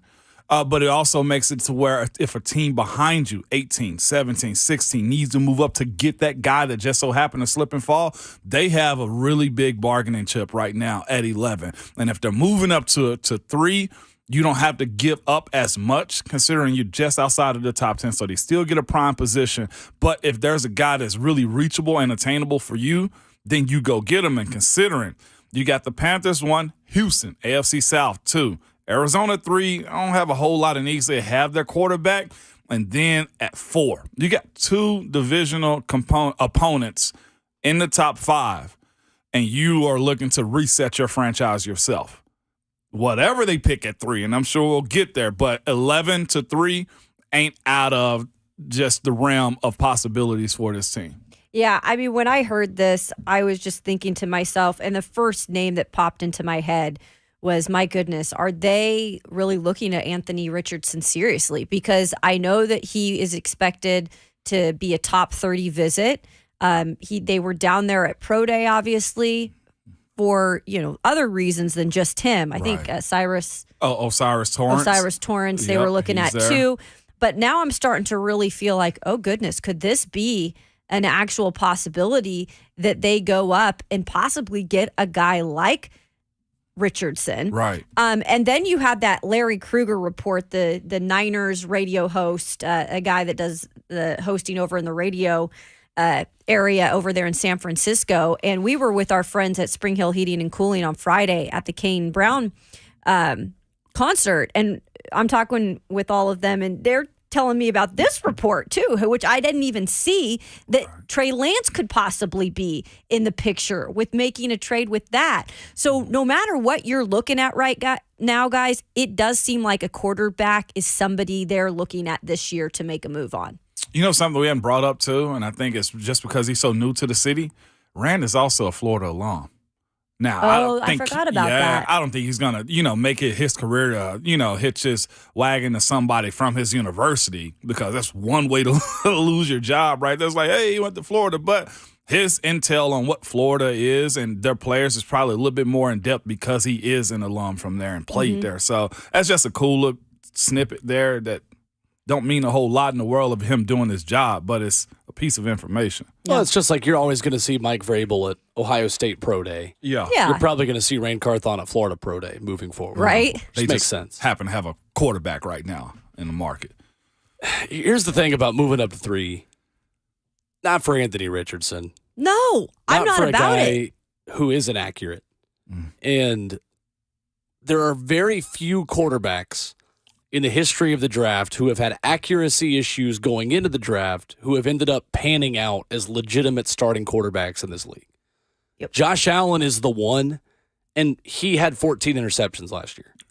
And then 15 the year before that, 10 the year before that. Like, even the guys who are great, who can overcome that, still can't totally overcome it. Mm-hmm. Like, Josh Allen's a good quarterback, still got some accuracy issues, still has some decision-making issues. I know they went through some coaching changes up there with Brian Daboll leaving, but look at what San Francisco had to give up in 2021 to move up to number 3, to the Miami Dolphins, to get Trey Lance. They sent their 12th overall pick in 2021, comparable. Very comparable. To where the Titans are at 11. And then they sent their 2022 and 2023 first-round picks, along with a third-round pick in 2022. So ask yourself right now, are you willing for your Tennessee Titans to trade number 11, your first-round pick the next 2 years, and a third-round pick this year when you already only have 6 draft picks to take Anthony Richardson? The answer is not just no, it is overwhelmingly no, in my opinion. That's tough. Yeah. That is a tough spot to be in. So they gave up 12 plus a 3 in the same year, plus 2 ones following that. You can't miss on this pick if you're moving up to 3. You legitimately cannot miss unless the 2 teams in front of you do something that maybe they don't take quarterbacks. So you have the ability to pick one of the other guys when it comes down to how this draft is going to be crafted. Will Carolina take C.J. Stroud? I don't think they have to take Stroud at this point. And Houston has been labeled as taking Bryce Young. Right. 1 and 2 are set. At that point, I don't see if there's any need to move up for that unless you're trying to find, unless they do go after Will Anderson. Like, is it a defensive player? So where are the Colts at right now? Where are the Colts picking? 4. Okay, here's a question to throw out there. Is this like a play by the Titans too to get this out here? Like, we're going to move. Do you think that comes into play this time of year with the draft? Do you think that that's a part of it? To make the Colts overspend? Yeah. I don't know. I think it's a division rival? I don't think that's the way Mike Vrabel thinks. Okay. I don't think that's the way this organization thinks. I just can't see them doing that and taking a guy like either Will Levis or Richardson. I just don't like that personally, but I don't know. I think it's too big of a risk. Do you even appreciate the fact that he still has to sit behind Tannehill if that's the case too? If he does, if they do get Anthony Richardson. What's the biggest mark on Anthony Richardson is his completion. If he was at 62% completion rate, would that change your mind? No. It wouldn't. No, it wouldn't. For what reasons, though, as far as this team and offense has looked at so far? There's not, I mean, you're going to have to be, what was Hendon Hooker, 68, 70%? Yeah, he was. In that ballpark. In that kind of offense, when you're only reading half the field, you better make the throws when you're only reading half the field. Because you've already got to be taught the progressions and being an NFL system quarterback. So now we got to teach you how to be accurate as well. I mean, the thing with him is, at 11, would I be more willing for the Titans to take Richardson? Yeah, I would. If you're not giving up your next 2 first-round picks, yeah, I could get on board with that. I don't love the pick at 11, but it would make a lot more sense to me than mortgaging your entire future on a guy who is a 54% passer last year. Mm-hmm. And I think where this also doesn't make sense, and Shafe has brought this up a number of times, Rand Carthon is then betting his long-term job security on a quarterback in his first year as general manager, and that's not realistic in my opinion. Me either. Right. And to the point of protection for this quarterback, even Ryan Tannehill right now, I think that's a bigger issue when we're looking at like building up this team. To give up this much capital for a franchise guy, I'd even almost say at if you're going defense at this point, let's just say a Jalen Carter, if he didn't have the issues and stuff like that right now, have continuously knocked him down. This dude has gone from top 3 to 7 to 11 at this point. That's a whole lot of cash for a guy like him to have lost out on. So what if, okay, so let's go away from that for a second. What if the whole Niners connection going on right now with Carthon could be a thing where Trey Lance comes here, you move, let's say Malik, like the report said, over there. Would you be okay with Trey Lance then sitting a year under Tannehill and possibly being that guy if that's the route they go? My only issue is, and I've always kind of said this, is the best way for especially, I'll say anybody, but especially quarterbacks to get better is by reps. And I also say this too. Ryan Tannehill have a bad game and Trey Lance is here. He's out. There's just no other way around it. So you create that pressure around Ryan Tannehill for no particular reason other than the fact that you traded for a guy to go get his successor. But it just muddies the water as far as like, why bring Trey over if he's not going to play right now? That's my only thing. What I like the idea of Trey Lance being traded over here? Yes, I do. But that also means you may have to get rid of Ryan Tannehill. That's the only way I do it. Can I add the obvious to these two discussions with Trey Lance and also Richardson? I have no idea if either one of them are any good. Well, I know. Totally agree. I have no idea. Yeah. I love Richardson's physical talent as much as anybody in the draft. He's a freak. Yeah. There's no doubt about it. But then if you go and look at the tape, you go, this is who you're going to put your career on? If you're Rand Carthon and to a lesser extent Mike Vrabel, and with Trey Lance, look, Brock Purdy's the starter of that team if he's healthy. That's going to be the case. What do the Titans have in terms of salary cap or in terms of draft capital to really make any moves right now? And the answer to that is that they don't. And in terms of the salary cap things, you could still see another move either before the draft or before the season when it comes to freeing up even more space, or you're going through 2023 and you're looking at 2024 where you're getting a lot of more money off the books. I just don't see how they have enough to realistically get to number 3. I don't. And actually, the two best quarterbacks, either one of them that I would want, are going to be gone. Could be gone. Yep. And I don't even think, even if Bryce Young was there at 3, I don't think he's worth giving up 3 first-round picks for. I don't think C.J. Stroud is worth giving up. I mean, I don't think there's a quarterback in this draft that is worth giving up 3 first-round picks for. That's just a lot. I feel better about the other two, though. Of course, right. But, like, if I'm giving up 3 first-round picks, you better have a Joe Burrow or a Trevor Lawrence that are waiting for you. For 3 firsts? A more proven commodity. On this team right now? But Bryce, to me, is more proven. CJ also. Those two are more proven. I look at them in the same box. I view them in the same box as other guys before them in this position. He was like maybe not than me in college. I know, but Will, it's a matter of can he play and make plays. And we saw this dude make plays in the SEC. Yes, again, his OL was really good. His scheme and players he was surrounded by were really good. But last year we were at a point, not saying you, but all of us in general, at a point it was like, boy, I can't wait till Bryce Young come out. And then he comes out, and then there's every question mark around him at that point. So when we knew he was a smaller guy. Well, if I'm going to take a bet, then if I'm the Titans, and I'm going to gamble, because that's what you're essentially doing. If you're trading up to 3 and getting Richardson or Levis, you're gambling in a way, right? I'd rather just wait and try to get a Hendon Hooker. Absolutely. That's what I'd rather. Okay, that might be a gamble too, but at least it's, in my eyes, it's the better gamble. It's the better, more safe. And in that case, too, if you're willing to move up to 3, then why wouldn't you have just moved up to 1 to get C.J. Stroud? Well, not even that. If you're going up to number 3, okay, and you're picking a quarterback, you need to let go of Ryan Tannehill right now. Yeah, you do. Absolutely. Because I said it after the 3-interception game against Cincinnati. Because Ramon and I looked at that studio and said, how do you put that guy back out there as the head of your franchise, as your franchise quarterback?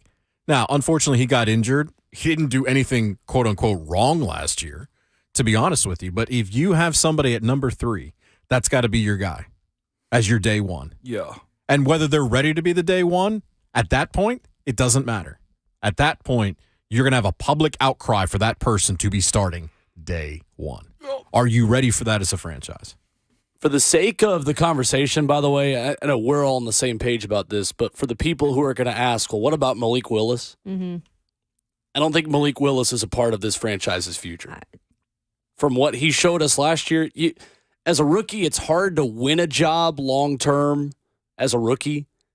You can lose a job. Yeah, you can. Long-term as a rookie. And Malik Willis was given multiple opportunities to take that job and run with it and give this franchise a really big opportunity to just seamlessly transition. Yeah. And unfortunately for him, he didn't take it. Well, let me add that too, because you're not wrong when you say this, but I think both things are true. We also knew he wasn't ready to be put in that position anyway. That's correct. He should not have been the backup quarterback for this team last season. That's correct. Nope. Should not have been the number 2. That's not his fault. It's not. You know what hurt Malik the worst? was Dobbs coming in and getting those passes, those plays in the game more than he did. It was more control for a guy that had been here all year and not really shown that much growth. For Dobbs to come in within 4 days and do what he did, that hurt Malik more than anything else last year. You know what makes it even worse? What? Dobbs is gone. I know. They let him go. Yeah. I can't get over that one. And that just makes me think that's why I think everything is up for grabs. I don't know what is going to happen with this franchise. For the first time since covering this team in 6 years, I really can't pinpoint one thing that I'm confident on. I think anything could happen leading up to the draft. Anything. Vrabel sitting around right now hearing us say this with an evil grin. Got him exactly. He's like, what is it, Smithers? Is it Smithers? And Smithers, yeah. I don't know if it's a grin at all because I don't know if Mike Vrabel wants to be in this kind of he situation. couldn't give two shakes about what we think. Oh, I'm glad at you all. cleared that up. No, I'm good. Like No, he's the that. best producer in the world. He's not. But no, he couldn't. Not at all. No, he's not No. listening to us. He's like, Nor should. "Sure." And by the way, nor should he. No, absolutely not. I wish you would, Vrabel. No shot. We got him. Coming up next, your phone calls to 615-737-1045 on Ramon, Kayla, and Will. Powered by All Four Seasons Garage Doors, 1045 The Zone.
104.5 The Zone's Kayla Anderson, proud to be participating in the Leukemia and Lymphoma Society's Visionaries of the Year campaign to help fight against blood cancer. All donations greatly appreciated and tax deductible. To donate, visit 1045thezone.com/Team Kayla. Also, we'll leave it up for another minute. There is a QR code currently on Zone TV. You can scan that and donate as well. That's right. Always Team Kayla on this show, and you can be as well. Everything appreciated on 104.5 The Zone TV. Top left of the screen on Facebook, Twitter, Twitch, or YouTube, where you can also join in on a conversation that is always lively.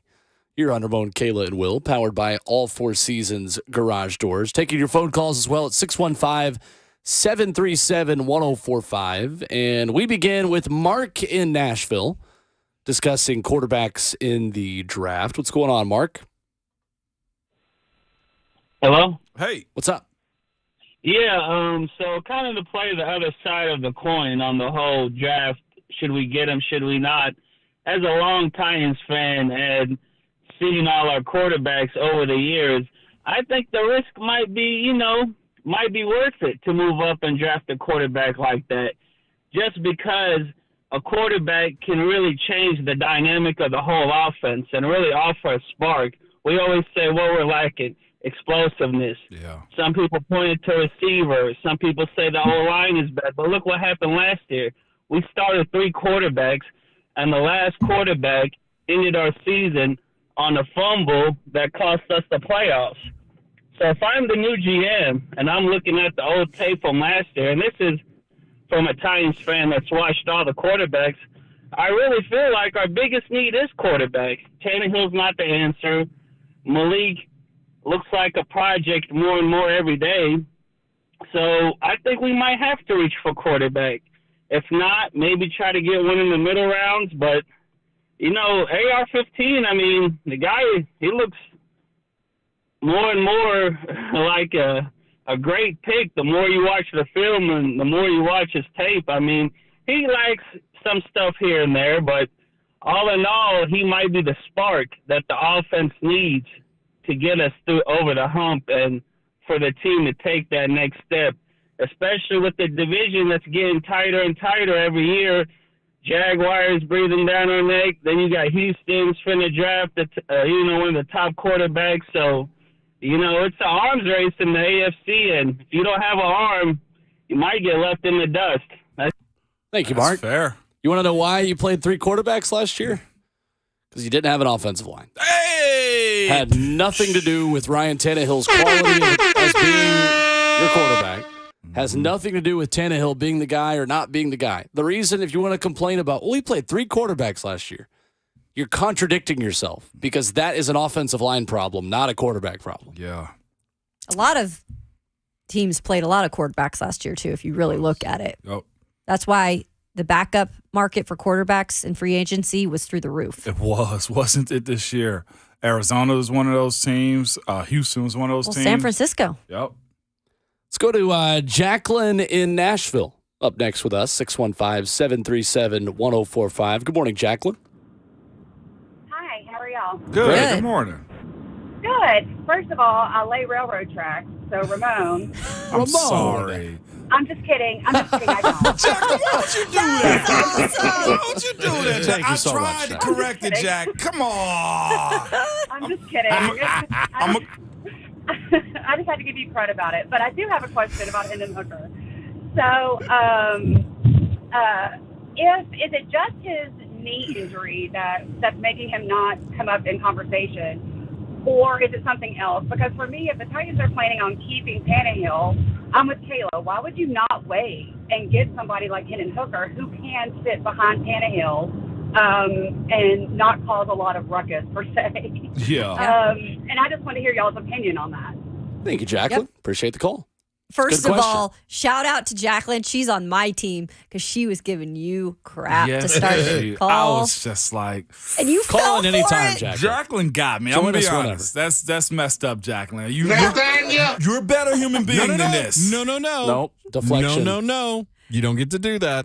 I know you made a lot of money in the league deflecting. Nope. Not this one. Not this one. Not even for Jackie? No. You tried to push defensive linemen trying to deflect things, I but did. Not on the phone call, though. No, because you misbehaved. I did. Jacqueline called you out on it. did. Yep. And now you're trying to shame her by saying you're better. No. Jacqueline knows ball. Don't be a Anybody Nathaniel, that- Ramon. And anybody that calls this show is not better than that, is what we're saying. Nathaniel! I want an apology from you to Jacqueline. Sorry, Jackie. First of all, Jacqueline, the knee is an issue, not in terms of, look, everybody recovers from ACLs nowadays. But I think the other issue that people have with him, this is not me per se, but is the age. I think a lot of people look at him, oh, he's 25. They don't see, that nowadays Yeah. you can play till you're 40. This is another day, another era in the terms of quarterbacks and how long they can play. Yeah. But that 25 number scares people for some reason. I'm with you. The need for sure is a thing. I'll say this, and I know we're coming up on it. To me, in Heupel's offense, I think there will be more questions about the wide receivers than the actual quarterbacks. If you're asking me what Hendon did, pocket, presence, calm. Really Kayla, good. probably too calm at times, right? I would agree. So he trusts himself. The passes, I went back and looked at the Bama game. He was way better in that game as far as hitting the middle of the field, the short distance stuff. He was. And his ability to connect down the field. He's checking off all the boxes to me and having the mobility too. There will be more questions about the receivers in this offense than the quarterbacks moving forward. Heck of a leader, heck of a competitor, but does the age bother you guys? Does that bother Not at you all. guys? Because- To me, it's not that. It's Okay. more about the system. Yeah. It's more about the Art Briles coaching tree system that has never produced a legitimate starting quarterback in the National Football League. Not once. I think Hendon can handle that. I do one, too. though. Hendon was making reads in that offense. Yes. Yes, Yeah. he was older and had more time in the offense and in college in general, but this was not a one read or run offense. I've heard that claim made about him and about Tennessee offensively this past year. While that was the case for Malik Willis at Liberty and for other quarterbacks that run spreads, go watch that Florida game. Yeah. Even. Hendon Hooker was going to his second or third targets regularly. The issue for me about him is coming off the ACL. We can't rant about the Titans not being able to take injury-prone players or players coming off major injuries and then be willing to take that risk at 11 or higher up. Question I'll ask real quick before we go to break is Hendon Hooker a top 10 pick if he doesn't get hurt Yes. with the ACL? Top 20. Yes. Okay. Top 20. 15. Okay. I think he's probably the pick at 11 if he's not off the ACL. Yep. To be totally honest with you, I really do think he's probably the pick at 11. I For those reasons, I think he actually perseveres and get through this a whole lot better, too, because of that. Well, coming up next, Tennessee had their first spring scrimmage over the weekend from the Hendon Hooker era to the Milton Iamaleava era. What happened on Saturday in Neyland Stadium? We'll tell you about it coming up next. Ramon, Kayla, and Will, 104.5 The Zone.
8:02. Good morning. I'm Jonathan Schaefer from the Superbook.com Sports Desk. LSU crushed Iowa 102-85 to capture its first national championship in women's college basketball. The Tigers won the title in just Kim Mulkey's second year at the school.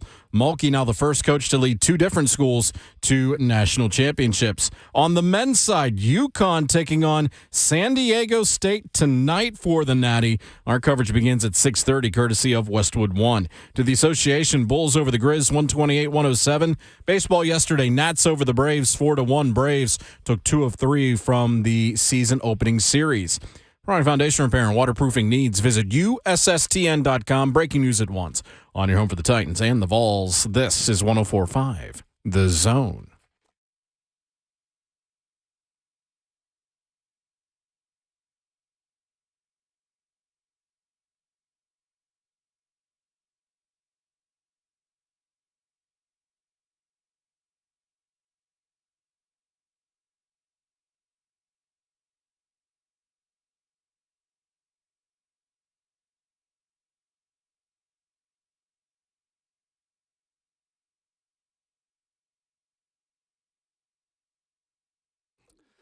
Second half of the show on the Monday morning edition. It is Ramon, Kayla, and Will, powered by All Four Seasons Garage Doors. A very good Monday morning to you in the Music City and beyond. With Ramon Foster, Kayla Anderson, and Jonathan Schaefer, our producer. My name is Will Bowling. He is the best producer in the world. 615-737-1045. The best producer in the world. That's how you jump in. You talk to him, then you get to talk to us. Maybe. Oh, no, you do. No, sometimes you don't. Unless you're Jacqueline. If you're acting like a fool. Oh, stop. Stop it. Jacqueline is the best first of caller all, we've had in quite some Don't time. be a child. I'll fight you. I know, because she's Team Kayla now, 100%. Exactly.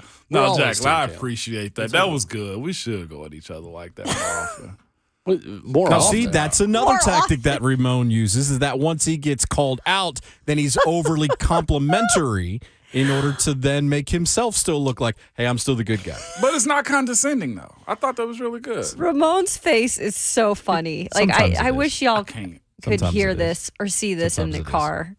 Yeah. Can I send a mean tweet to the Zone account on Twitter? Oh, sure. Please. Okay. Yeah, Why? please. Because they retweeted a story that someone bought WWE. Oh, Like the Zone. Endeavor is looking to purchase WWE, yeah. I want to respond and say, this is a sports account, right? Oh, what's wrong I'm with kidding. What's wrong I'm with kidding. that? What's wrong with you, Hey, man? hey. What's wrong with you? And I thought I was Hey, a villain Mo, here. go get him. No, Get him. I'm going to let the people what get would be our WrestleMania names? What do you mean? what would be our pro Like, wrestling names? yeah, because we all have different personalities, so we'd have to take on another type of personality. We'd had to up it to another level. Mine, I already got it. The Instigator. Ramon. Ramon. Who the hell are you? Ramon. There we go. You know. Say my name. Ramon. You what? Say My My I don't name. have a damn clue who the hell you are. Yeah, you do. Do you respect the bad guy? Ramon. Come on, shout out the rap, man. You No, I got mean, that, I'll still watch WWE. when was the last time you watched WWE? Over the weekend, over we the had this weekend. conversation Oh, earlier. yeah. Oh, he was not I paying was attention. here. He was not paying attention. You missed what Will said. Will watched Twitter clips of it. He didn't actually tune in to the TV version of it. He put that on the airways as if he was watching it. No, he got clips No, of no. it, and he's Twitter clips. claiming No. it. That He said counts. he watched clips. He did not. He was not portraying that he watched it on television. But he's parading around the studio right now like he just sat down and watched the entire broadcast. And I think we need to separate the two. Not what I said. That's got to be racist. That's always a good drop right there. So That's you're it. the instigator. I'm the instigator. I don't know What is I would Will? be. I don't know. It's so hard to imagine me as a wrestler. He's definitely a villain. Oh, I could see That's it. for sure. He's a I heel. could see it. He's a villain. He's I could definitely definitely a see villain. it. the bully. The bully. That's what I was Will going is to the bully. say. Will's the Yeah. bully. Well, there's a story behind that, but Well, I was actually going to say the bully, though. Yeah, he's the bully. I know, What are there's- you? I don't know, but I want like the hair, like the long hair. I want like the hair extensions. I'm going to Wow. I'm going to be having like a hammer or like a switchblade in my pocket. Yes. Yeah, I'm gonna I'm have digging all. this. I'm gonna have like the crazy outfits. This is an old very school 80s colorful. gimmick. I think it's just Kyla. Kyla. I think it's just Kyla. I think your name would just be That's Kyla. Killer who you Kyla? are. Killer Kyla. Killer Kyla. Killer Kyla. Killer Kyla. Killer Kyla. And I'm sure by the end of this show, somebody with the skills of Photoshop will have please photoshopped us Photoshop as wrestlers. Please Photoshop us Our friend all. James, on it. Get on it. On Yes. it. Please. Shafe, The what power would of the Shafe internet. be? Oh, I have no idea. Yeah, what would you be, Shay? Silent Shafe. Silent Like the Shay. silent assassin. Yes, You know? 100%. Man, maybe. I don't know. Silent Shafe. Schaefer the silencer. Schaefer the silence. No, I'm like Bobby Heaton. I'm the brain. I am the brain of this. Yep. Okay. Now Big cut his brain mic off, Shafe. Will. Don't the brain on shave. don't pull something, patting yourself on the back over there. My elbow does hurt a little bit. Yeah. There you go. There it is. I'm patting himself on the back here. Yeah. Well, I wonder if Nico Iamaleava's elbow feels okay after leading his first touchdown drive at Neyland Stadium over the weekend.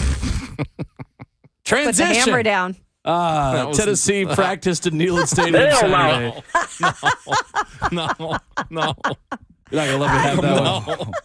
Come on, I Will. almost let that one pass Come the on, goal. Will. That was fantastic. Come on, man. Look at the brain on the wall. Nah, fam. You want I mean, I will say this. but no. Well, you just got to stop lying to him. That wasn't it, Shay. My situational awareness wasn't great, but Josh Heupel did compliment the situational awareness of Tennessee's That was offense worse. on Saturday. That was worse. Saying we got That some was worse. situational football at the end. There's some things we can learn He's as just gonna far keep as talking. clock management in that. Said Nico did a lot of good things.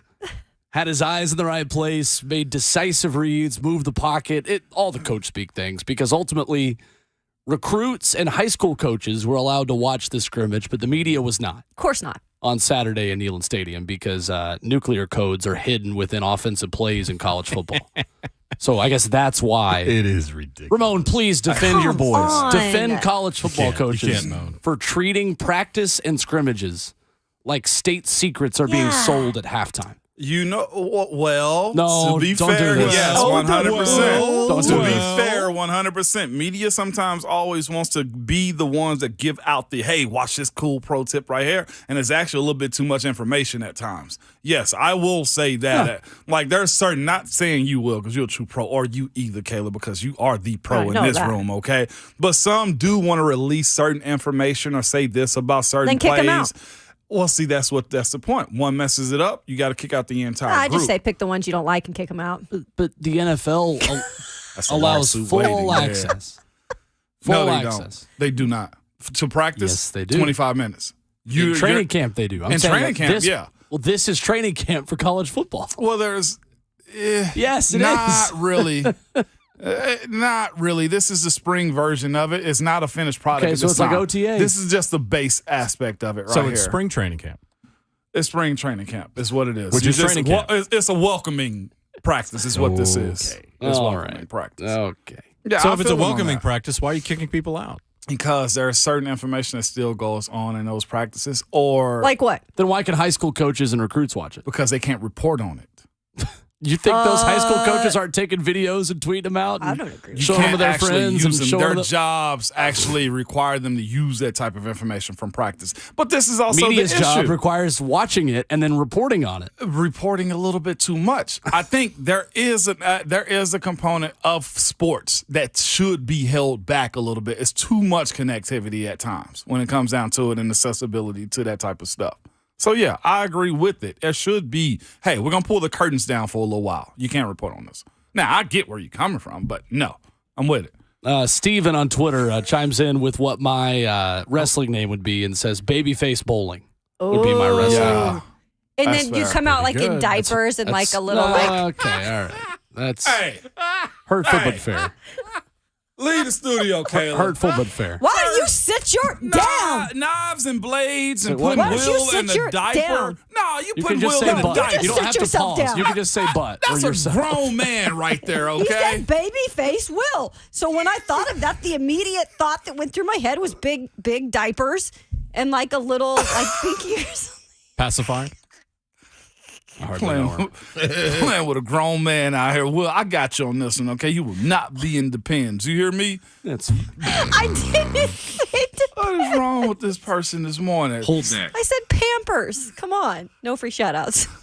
I mean, the The amount of we probably give more free shout outs on this show than any other show on the station. We should have what? 80 million endorsements We just for this show. Diapers on Will. We need to look inwardly. And I need to Photoshop it. oh, I thought you were on my side. I am on your side. No, you're not, obviously. I put my phone back down. You're on the side Well, of but content. what they don't understand, those On big the people's diapers, side. you can hold a lot in there. So you could be body slam. Will doesn't even know to do There's with this. no clean transition that's gonna come out of this. I'm done with her. Just today. Joe Milton had good command of the offense on Saturday. Tennessee's offense was without Jabari Small, Brew McCoy, and Cooper Mays. Go to break! Addison Nichols and Vyson Lang played advanced roles at center on Saturday in Neyland Stadium. Did he really? He did. Bison did? Well, they don't have anybody else right now.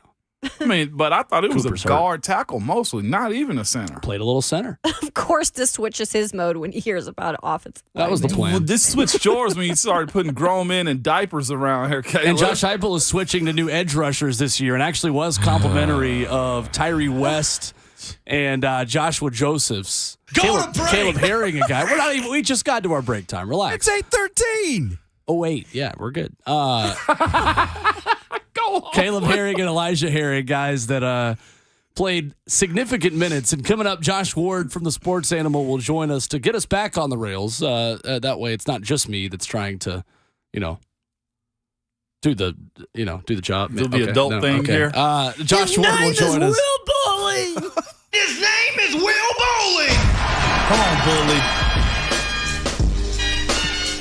Take the prize out your voice. Josh Ward will join us coming up next. With an extra 10 pounds in his diapers. Okay.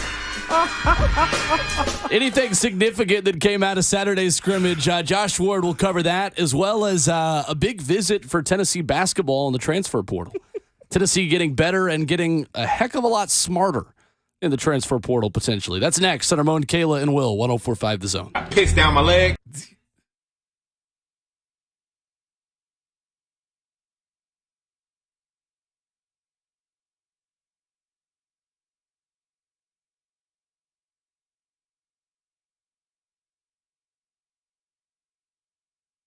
Business owners, are you feeling stretched thin by the pressures of growing your business? In this economy, probably so right now. Keeping up with the changing regulations and staying HR compliant, hiring and retaining talent, handling payroll, the list goes on. It's tough to maintain momentum and still keep your employees engaged. Fortunately, there's Insperity. They put over 35 years of HR service and technology to work to help you develop a people strategy that scales with you. What if your HR strategy included access to better benefits to help you keep the employees you have and attract new ones? What if it offered training for your employees to increase their skills so they become more productive? There will always be challenges to face in business, and no matter where they come from, Insperity is ready to help you move past them by providing the HR solutions you need. With Insperity, nothing seems impossible. Insperity, HR that makes a difference.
Hour 3 continues this morning on Ramon, Kayla, and Will, powered by All Four Seasons Garage Doors. With Ramon Foster and Kayla Anderson, I'm Will Bowling. And to the Mark Spain Real Estate Hotline we go. Checking in with our friend Josh Ward from the Sports Animal in Knoxville. Good morning, Josh. How are you? Hey, doing great. Good morning. Josh, I was talking with a couple of beat writers last week. It feels like you guys have a busier news cycle than the last 10 years right now, between legitimate Tennessee baseball, Tennessee basketball going to the Sweet 16, and then, we can break down a spring scrimmage in Neyland Stadium over the weekend. Are you guys good? Do you ever get time off even this time of year? There's a lot going on. Baseball, we had a full hour-and-a-half discussion after a Tuesday night, I believe, loss to Boston College a couple of weeks ago, where fans they had legitimate interest and takes on what happened in the game, questions about certain strategic moves that Tennessee made in a pre-conference, non-conference game against Boston College. That wasn't happening a few years ago, so that's a reminder of how into baseball Tennessee fans are. Football is back on the field, it looks like, plus fans are always into what's happening, everything with basketball, plus the NFL draft and so many players with different opportunities here in a few weeks and with Pro Day last week. So content-wise, we are good right now. Josh, anything substantial that you saw come out of Saturday's scrimmage? I know the media was not allowed to be there, but just from what Josh Heupel had to say, any big takeaways? Well, the conversation does start on the defensive side, which I don't think is a huge surprise, especially when a lot of the offensive conversation is having to replace Darnell Wright, so they're working through that at the tackle position. That's not going to be easy, and that is a long-term conversation over this offseason, I would say. But also, Cooper Mays did not take part in the scrimmage, and he is so important there on the interior of the offensive line. So what they have to replace there matters. It sounds like Joe Milton and Nico at quarterback taking care of the football would be a positive from the offensive side.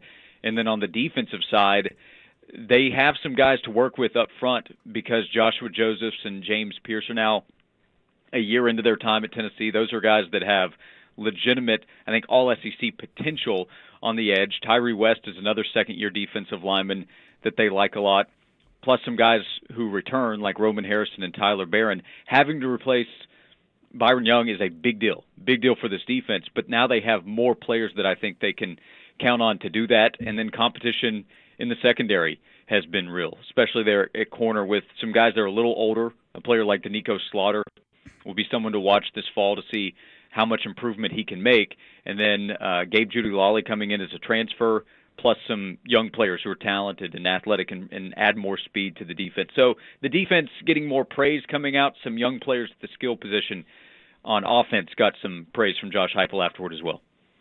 When it comes to spring ball, is there ever a time that you've been covering football that the defense hadn't been ahead of the offense?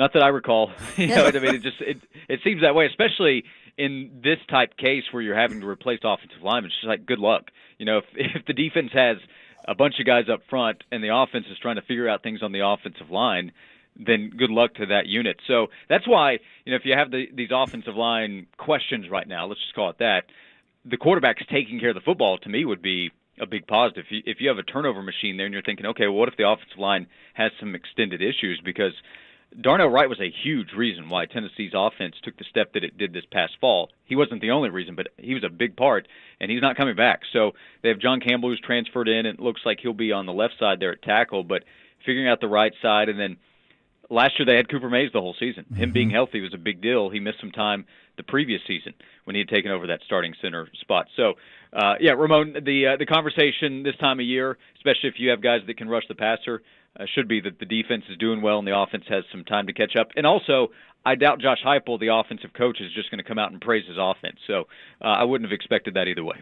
We saw last year Elijah Herring get some burn on the field, man. And I immediately thought to myself, wow, I mean, this kid has something. And now there's reports also that he's having a really good second-year step, man. What does that mean for him, number one, at the linebacker position, but also players from inside the state that are given that fair shake opportunity when it comes down to you being thrown in the mess with a bunch of 4 and 5 stars? Yeah, Herring was one of those guys last year where the immediate reaction seeing him in game action was, oh, okay, the way this guy plays. It showed up on special teams, and then some opportunities that he got at linebacker, he showed that as well.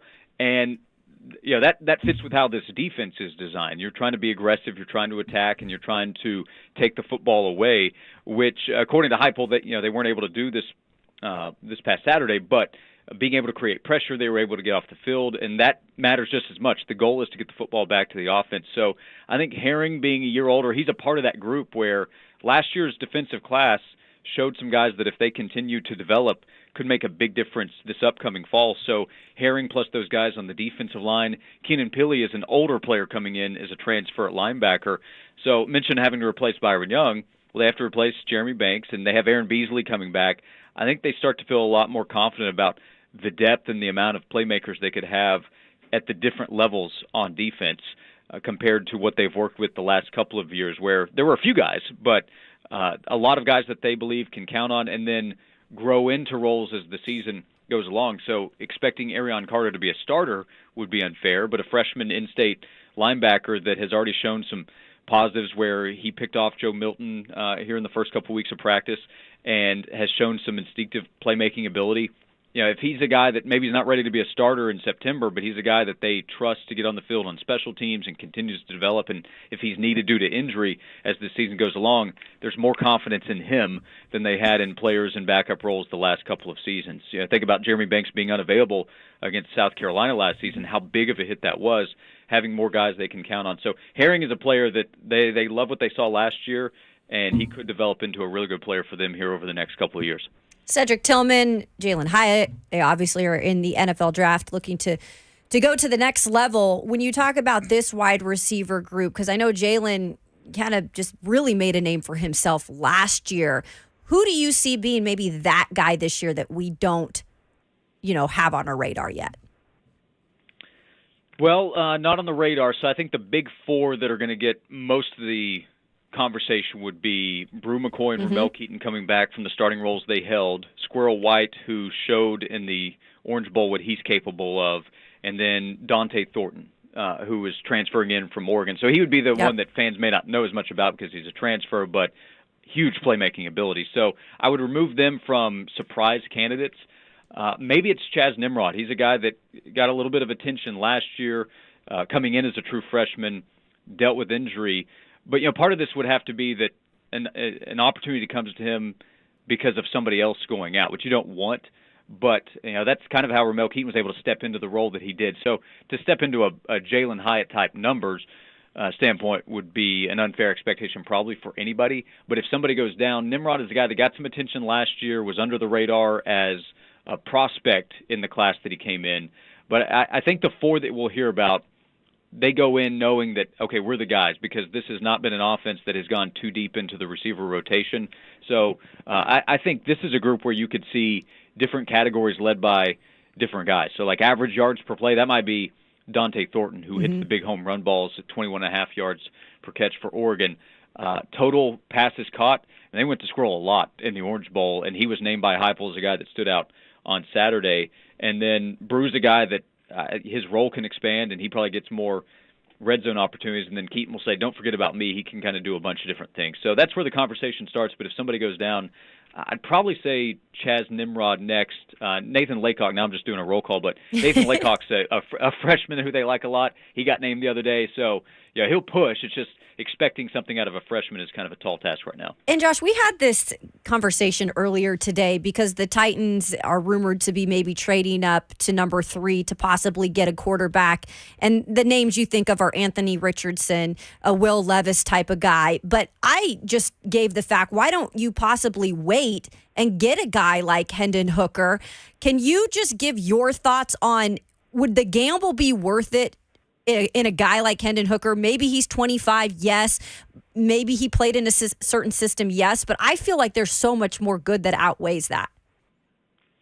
I do as well. I think the Titans would be an example. There are a number of teams, like the Seahawks, with the amount of talk that was around them last week with Mike Tannenbaum's mock draft, makes sense in that Hooker is expecting to be ready for training camp and could be, but does that mean he's ready to go play right away when it's week 1? That can be a big ask for any rookie, whether he's 25, 22, fully healthy, coming off an injury, whatever might be the case.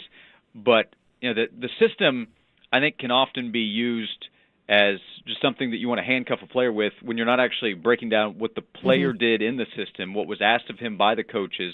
And Josh Heupel is at this point trying to make the case that you can question our system all you want. Don't question what Hendon Hooker did in our system and how much we put on him, especially with what the NFL is asking quarterbacks to do with the use of RPO and his mobility, what he'll be able to do running an offense. So if you are not asking him to come in and start right away, you have to, no matter the age, still have a long-term view of it.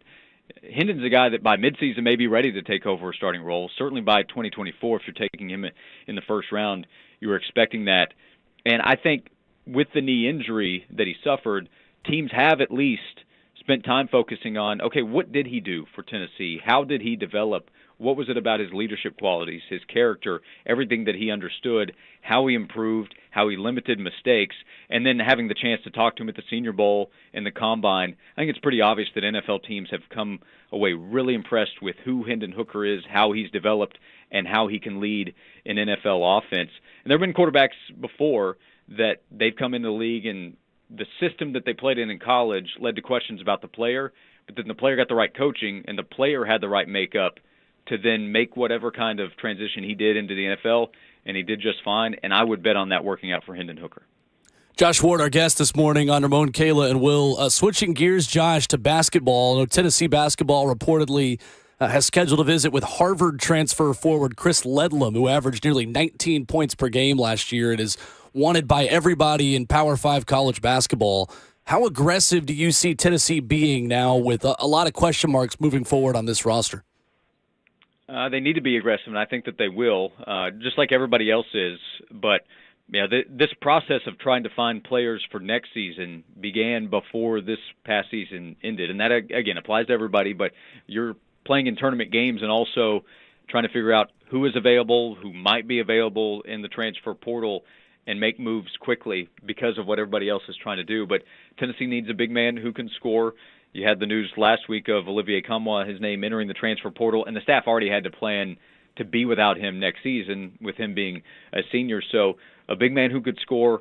I think somebody who can handle the basketball and create offensively is another need for Tennessee. They needed that this past season with Zakai Ziegler, and then when he went down, that need was even more pressing. So more athleticism, more playmaking ability in the backcourt to go along with the guys who can develop. I still think that Tennessee has a really nice core, assuming nothing changes here, of guys that will come back. Jemai Mashak is somebody to continue to build around, I think. Jonas Adu can continue to develop and be more of a factor on both ends of the floor. He has shown some of the offensive ability. They need more of that production from him on that side of the court. And then defensively, protecting the rim, he was terrific. Tobe Awaka is another player who showed as a freshman that he has a ton of potential for what he could be for Tennessee. And then they're going to get Zakai Ziegler back from the injury. So they have a lot to build around, but they need more playmaking and they need more production from the front court because they had some of that this past season. Well, when Olivier was on, you saw the results. But when he wasn't, they didn't really have other options. So finding a big man that can score, especially close to the rim, but can also stretch things out, to me, that can make a big difference for what Tennessee could be offensively next year. So, Josh, do you think Tennessee has any interest in a guy like Caleb Love from North Carolina? I know they recruited him hard coming out of high school in the St. Louis area. Is that the kind of name you see this Tennessee team being interested in? Well, sure. I think a lot of teams will look into Caleb and also look into why didn't it work at North Carolina this past season. The ability is there. What's the fit going to be? When you get into this type of situation, you're right to point to recruiting connections, whatever connections coaches might have to a player previously when they went through the recruiting process. Keep that in mind when we talk about guys and the choices they make as a recruit to go to college, that it may not be, maybe it's over in this cycle, but there might be another cycle where they jump back in. So Love would be an example, especially with his experience. I think it's more about trying to figure out fit. Is he going to make the type of decisions they want on the court? Maybe they liked him a couple of years ago and found more question marks with what they've seen in college. Of course, coaches also maybe rightfully will say, well, we can fix some of the issues we saw somewhere else. We'll get him here and we'll work on what he's able to do well and fix some of those issues. But that would be an example. It may not be him, but that would be an example of the type player that I think Tennessee needs. There was a player last year from St. Louis, Yuri Collins, who Tennessee was connected to, didn't work out. I think he really could have helped Tennessee this past season. So that type player, guy with the ball in his hands, guy that can make plays for himself and for others, really could make a difference for Tennessee too. Josh, I just want to say you take me back to about 2004 or 5 when you talk about players making their names in articles, man. That's all I ever wanted was like, man, did my name get mentioned? That's all because that was the only barometer you had is figuring out where you were in spring practice, man. That takes me back right there, Josh. That is what it's about, and now that you've got the social media aspect. So Ramon, you would have been scrolling through IG reels and Twitter to see if one of the beat guys tweeted out your name, if your name got mentioned by Coach Fulmer or any of the position coaches. Jimmy Ray Stevens at the time. That's right. Yeah, there you go. So so like Squirrel and Caleb Webb is a guy, wide receiver, that Swain's talked about on our show that, man, he's got some ability, he's got some potential, and he got mentioned by Josh Heupel. So that does make me wonder. We also, when we have the conversation, have to remind everybody, well, some guys are out. Like when Brew McCoy comes back, he's playing. So, he'll be out there. Cooper Mays is going to be there at center. But on the offensive line, to go to that group, Addison Nichols getting a mention. He's a second-year player that I don't know that he's a starter, but if somebody goes down like Cooper, it's probably Addison Nichols' time. Yeah. Josh Ward has been our guest here on Ramon, Kayla, and Will. Catch him on the Sports Animal in Knoxville. Josh and Swain, 12 to 3 Eastern, up there on our sister station in Knoxville. Josh, appreciate the time as always, man. Thanks. Hey, you got it. Thanks a lot. Yes, sir. There's Josh Ward with us this morning, recapping a busy day for Tennessee in Neyland Stadium. And we'll emphasize that point you made, Ramon, coming back about this time of year. If the defense isn't dominating, then you've got defensive issues. And, last year Tennessee had some defensive issues. So a step in the right direction. Plus, a player from one of the best high school football nicknames in Tennessee, who Josh Heupel also mentioned on Saturday, that is not a household name yet, but helps Tennessee fill a need that had a season ago. Coming up on Ramon, Kayla, and Will, 104.5 The Zone.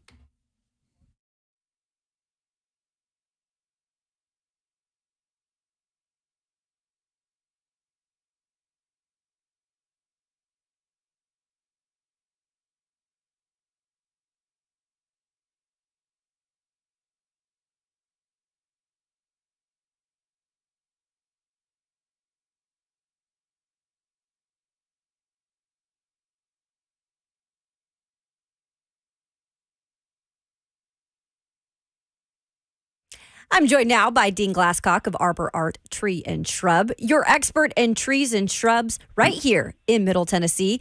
And Dean, you guys are the experts, like I said, so many services, but let the people know about what you can do for those hackberry trees that are prone to be attacked by the aphids. Yeah, that's great. That's a great question. Happy Monday, everybody. 299-9999. That's our phone number. Don't forget it. If it has anything to do with trees and shrubs around your home, diagnosis or whatever, removing trees, tree work at all, any kind of ornamental pruning, we do it. You know that. 29 years now. We want to keep serving you. We appreciate it. If you've got hackberry trees around your home, and you've got this black, sticky, sooty stuff that's on your deck that you have to pressure wash all the time, or you're constantly washing your car because of that, you may think it's sap coming from the hackberry trees, but it's not. It's actually a bug's waste, and we call it honeydew for lack of a better term, and it's a real nuisance. So we can treat those trees every year for you, very reasonable price, and it will keep the hackberry aphid away, and you won't have to worry about spending your weekends in the summer with a pressure washer. So, okay, that's all I got. 299-9999. Give us a call. We want to serve you. Okay, have a good one. There is seriously nothing that they can't do. Call Dean and his fellow guys there at Arbor Art Tree and Shrub. Check them out online at arborart.net, or just call them 615-299-9999. Over 29 years of experience. That's Arbor Art Tree and Shrub.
104.5 The Zone's 2023 Spring Golf Classic presented by Ferguson HVAC.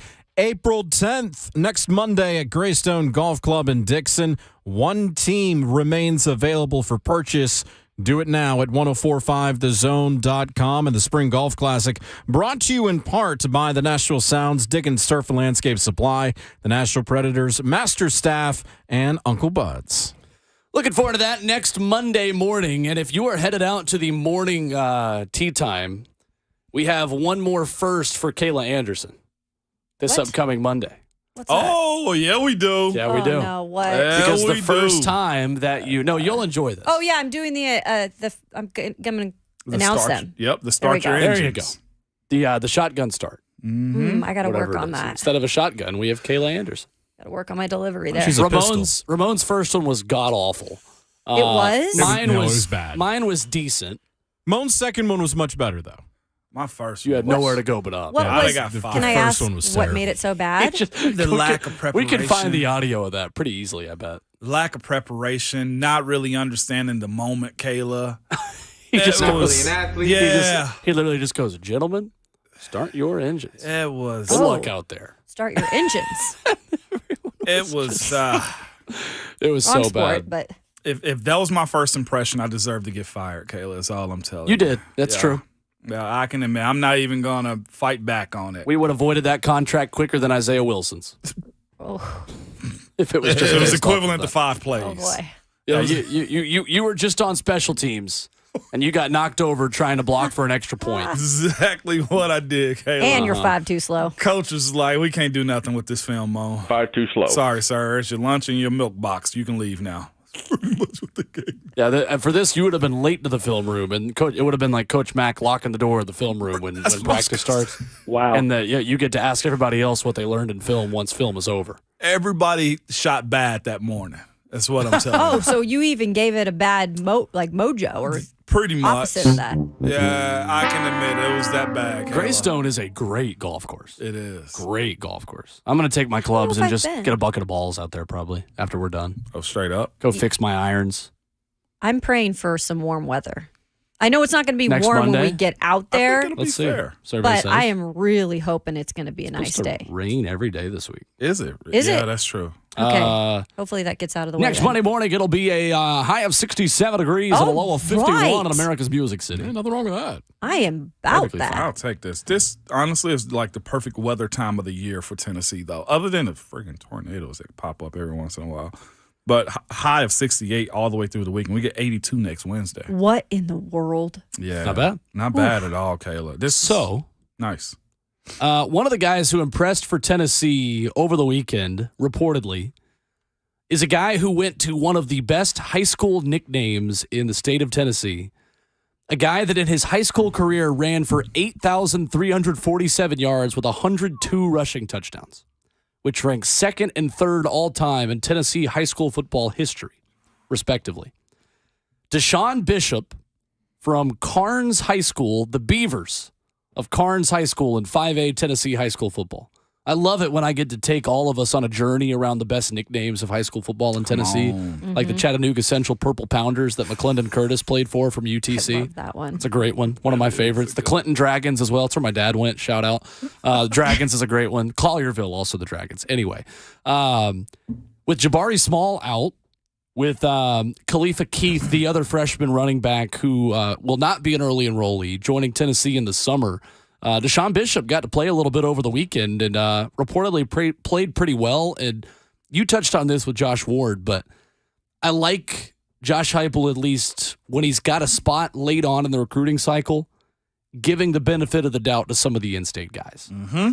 Because that is how you build relationships in this state. I've seen it happen with guys who were told, oh, yeah, we're going to offer you a PWO spot right now, but once we get to signing day, if our board doesn't work out a certain way, we're going to offer you a scholarship on signing day, and that phone never rings. No. And it rang for Deshaun Bishop of Tennessee, and I'm glad to see a local kid from Knoxville get a scholarship opportunity and so far reportedly make the most of it. So good for him. Good for him, man. Again, to that point, building those bridges, Will, is more important in a situation like this, and especially at running back, too. You need this to happen. You got to have depth. That's one thing we speak about all the time, especially at that position where you're going to get hit often. You need somebody that's able to at least pick up the load and carry it from there on out. Last year, Deshaun Bishop ran for 2,413 yards and 30 touchdowns. Jeez. 5A Mr. Football.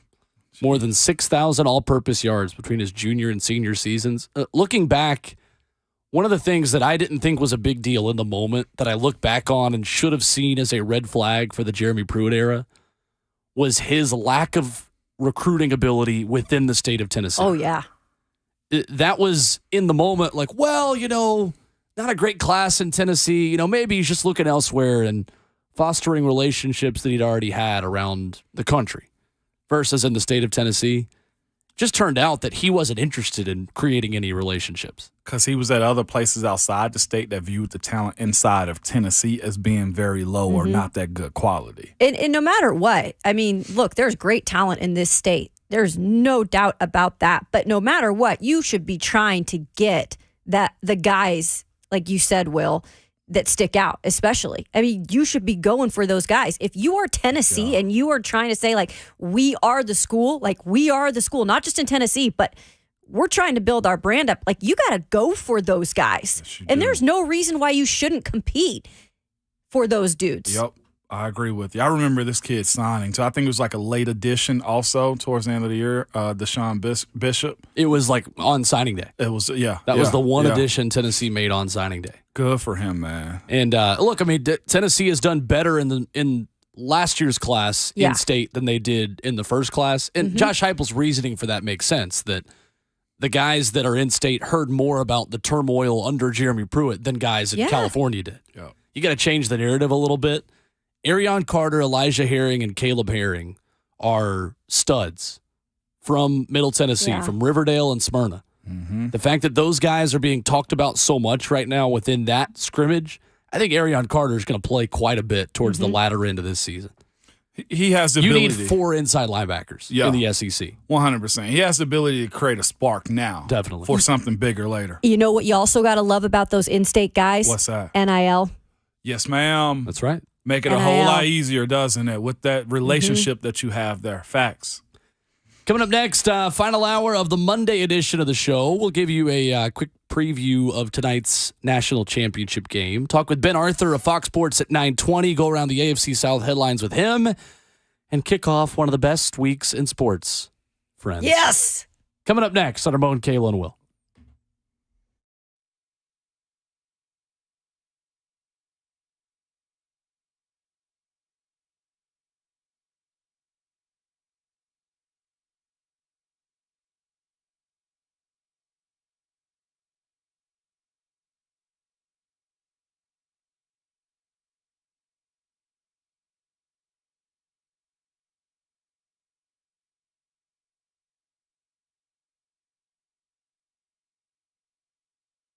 Hey, it is Ramon and Kayla with our friends from Window Nation. And Moan, I know this is the time when I'm at least starting to look at what do I want to invest in? Yes, ma'am. And you might not think about windows right away, but I'm telling you, you better think about it. Everyone loves a smart investment, and there's no better place to put your money right now than into your home. There's a lot of people moving to Middle Tennessee. If you're already here, maybe you're trying to fix up your home. If your home is 20 years or older, Window Nation has the perfect offer for you. I love this, Moan. Get 0% financing for 5 years. That's unheard of. Plus, Window Nation will give you 2 free windows with every 2 you buy. And you can protect and increase the value of your home today. You can check them out on windownation.com.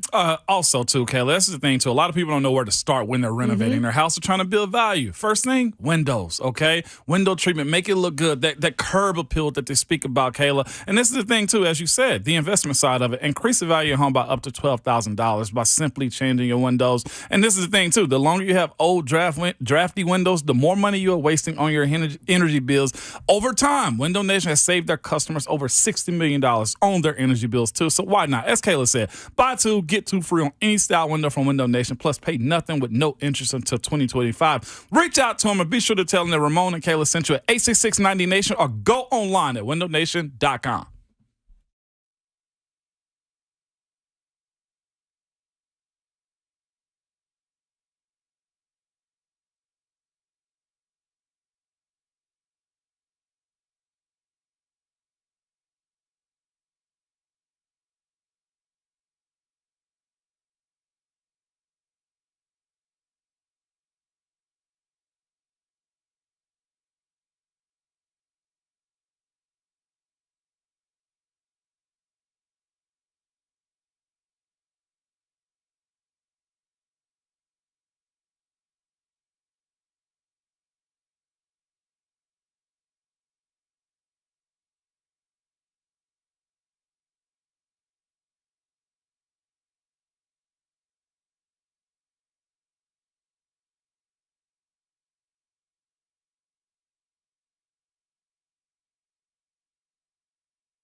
(9:02). Good morning. I'm Jonathan Schaefer from the Superbook.com Sports Desk.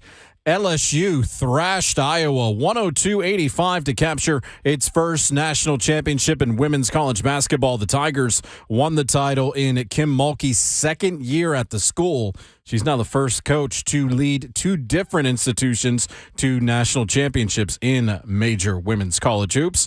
The men's side tonight will have a new national title holder, UConn, taking on San Diego State. Our coverage begins at 6:30, courtesy of Westwood One, right here on the Zone. To the Association, Bulls over the Grizz, 128-107. Major League Baseball Nationals defeated the Braves 4-1. Braves took 2 of 3 from the series. For all your foundation repair and waterproofing needs, visit USSTN.com. Breaking news at once on your home for the Titans and the Vols. This is 104.5, The Zone.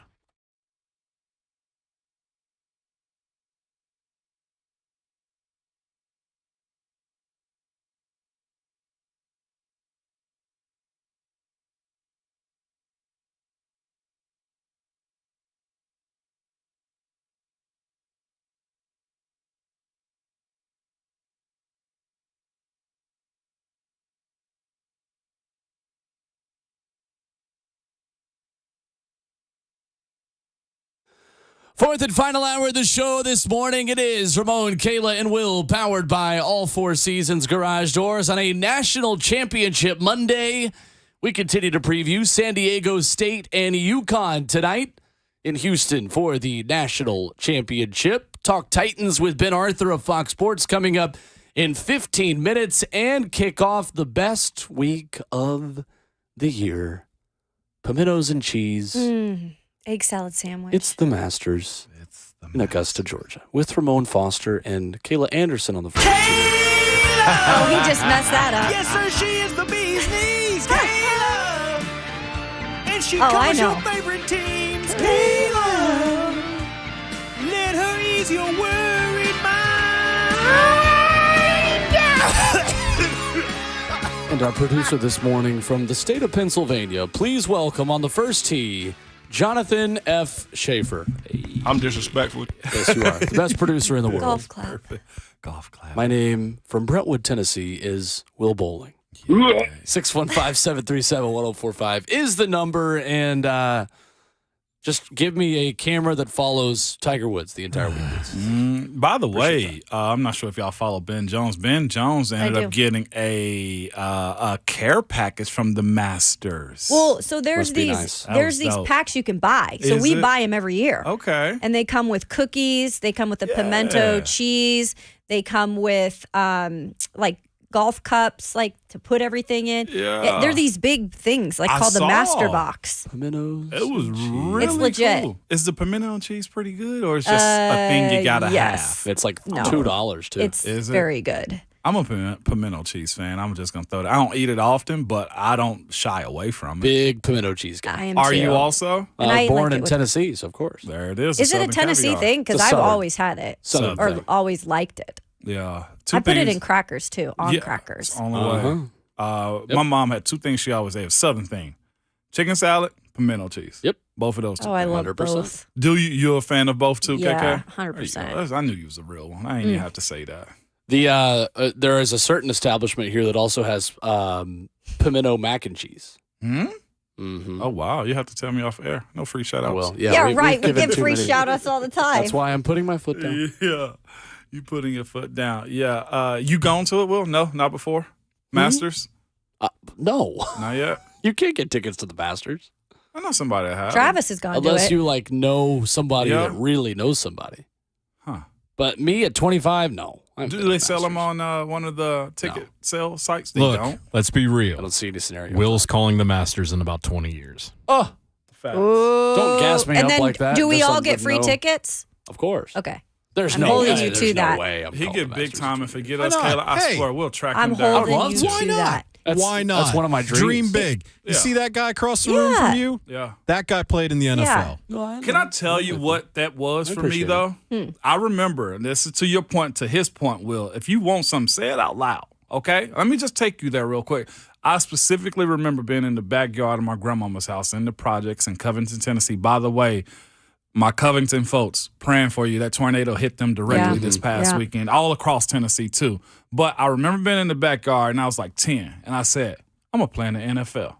I ain't have a clue what that meant, but I remember that moment to that point today to tell you, Will, say it. And let me give a shout out too. Last night I was watching the CMTs. That's now in Austin, Texas. They moved it. Jelly Roll, who is from right here in Nashville. Oh. He has gone through adversity beyond in his life. He won 3 awards last night. Well, and it was incredible. And he gave an incredible speech. He did. I thought that was really cool. Shout out to Jelly Roll, too. I thought that was really cool. Yeah. To get to this point, to be on the biggest stage. Standing up there with 3 awards and performing. No doubt. He broke the mold of what the expectation of the CMAs is. So, yeah, I'm happy for him. So, yeah, Will, dream Say it. I told myself I'd be a Tennessee athlete when I was in middle school, and I was. There we go. We're with it. Put it in the And universe, isn't Jim Nance, he's doing his last March Madness? Tonight. Saw that. Yeah. Saw that. He's done, I think, 343 career NCAA tournament games, and tonight is the last one. Get out. Who's taking over? Ian Eagle. Yeah. Friend of the show. Yeah. Friend of the show. Wow. Ian Eagle is as good of a guy as there is, too. Jim Nance as well. Jim, if you're listening right now, how are you? Still trying to get him on the show here. Absolutely. No, Jim is in Houston right now, where he attended college. Yep. At the University of Houston as a golfer. But the sound of golf to me is Jim Nance calling golf. Yeah. This is International Jim Nance Week is here, ladies and gentlemen. Yes, it is. From the Final Four to the Masters. He did a little bit of a snippet on 3HL, too. A tradition like Yeah. none other. I was like, okay, all right. Ron was working on his. Yeah, he did. And then he was like, nah, I'm going to pass. That's all you, bro. What I'm also excited for this week is Chris Vernon, who hosts a show in Memphis, does a Masters update. You showed me that, Will. Cody Finau. Where you be now? It's so good. Finau. Go Tiger! Go Tiger! Go Tiger! That is pretty cool. It is how I'm going to get Ramon to care about the Masters, is what it is. Yeah, I already care about the Masters, though. No, I know you do, but even it's the more way I'm going so. to get you to pay way more attention. Way more attention. I'm here for it. Will. Oh, I can't wait. Who's your pick? Who's my pick? Oh, For the Will's Masters? pick. No, So everybody. it's interesting because Brooks Koepka is the first live golfer to win 2 live events now, with a win in Orlando over the weekend. Scotty Scheffler, the defending champion, He's is going to so be the betting good. favorite. I don't know. I feel like it might be a year for a dark horse. I do too. Give me like Kevin Kisner. Oh, you're going with Kisner, huh? I like kids. I wish I knew the field name. Xander Schauffele. I don't know. Like That's on there you. are some. Whoever you pick, I'm rolling with you. Max Will. Homa is going to get over the hump and win one of these majors sooner rather than later, as well as he has been playing over the past 2 years. Mm-hmm. But Max Homa is also just like everyone my age who likes golf. Max is their favorite golfer. Yeah. There it is. I love this Waka Flocka beat, too. No. It's so good, man.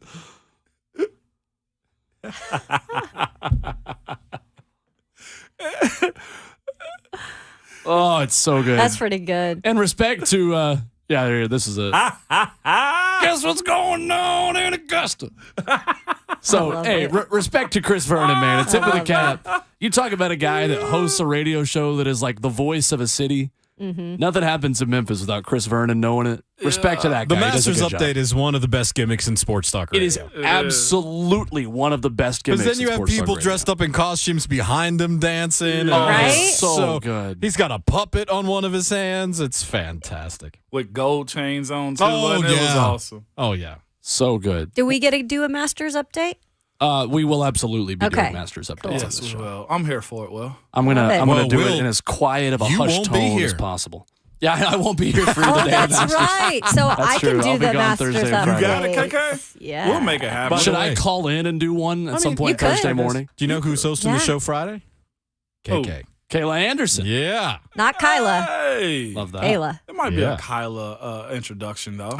You can get Oh, that I'm to sure him. there'll be plenty of those. Okay, so Depending on my mood on Friday.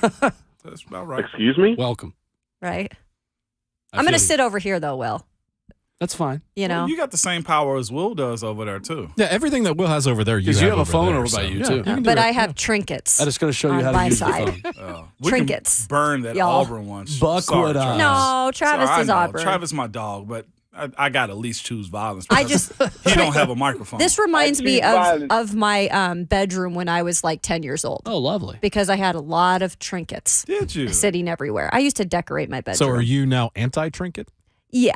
You okay? Right. So you're like Buck, then you just hate clutter in general. Yep. Oh, I'm with that. Yep. Buck You're will right not on. allow anything to be over here, which I don't know. Well, I end up closing out everything on this computer and like changing it. Buck comes in here and just rearranges his entire studio. But that's the thing. You've seen my office. There's not a ton in there. No, there's not. I mean, I've got a few. You've got scarves on the wall, or one scarf on the wall. I've got White Hart Thumbtack Lane, thing. that 3D puzzle in there, but that's about it. I think it's pretty cool. Don't you got like a towel? Oh, in no, there no. too? They don't see it. Okay. There is a terrible What? towel on the top I shelf. thought in he my meant like a office. bath towel. No. There's a terrible towel. I'm like, in there. wait, Yes. what's going on? That's what Oh, boy. Maybe step on it real quick. Yeah. All right, easy. I feel Hey, you might not want to do that. You know what happened the last time that got stepped on? Hey, I refuse. I'm not going to bring that up with KB later this week. Let me tell you that. Oh, Bully's in. Bully's in for Wednesday. Ramon. Yeah. Coach A on Twitter writes in, at Ramon Kayla Will, where you can join us, says, you can get tickets for the Masters if you're common folk like us. I entered the drawing for the last 14 years thinking it wouldn't happen, and it happened 3 years ago. Oh, my gosh. Good for you, Coach A. That's cool. That's awesome. Ooh, I'm glad jealous. he cleared that up. I thought he was going to say something else when he dropped common folk. I just knew that was going to be a shot at me after the fact. Oh, see, you're a little paranoid right I was a little paranoid right there. I'm job paranoid. Head on at a this swivel. point. It was. After Jacqueline dropped that bomb earlier, I was just like, oh, okay. Why are you the way that you are? That's got to be racist. Why are you the way that you are? It's just me, Will, but y'all enjoy it. I keep telling my friends I'm going to take life more serious, Okay. and everybody's like, nope, don't grow up. Jacqueline, we need you to call in to put him into place Jacqueline, right now. We're good. We're good. We're good. My turn. He's like scared of Jacqueline now. That's because Jacqueline out of nowhere. Wham! Yeah, that's what it was. Jacqueline Homie don't brought play it. that. She brought it. She did bring it. She's like, I work on railroad tracks. Which you don't. And I knew when I said, I was like, I'm disrespecting somebody's craft. Yeah, and then Ramon was like, for real? She ran over your terrible comment with a freight train. She did. There you go. Train humor on a Monday morning. Coming up next, Ben Arthur. Ben Arthur of Fox Sports will join us off the rails or on the rails this train There this it is. morning. And Hey, you know what? There it is. That was better Yep. than earlier. You improved. You did it. That was a good job. Moving on, no. Moving on now. why? Time to break free. Nothing can stop Will now.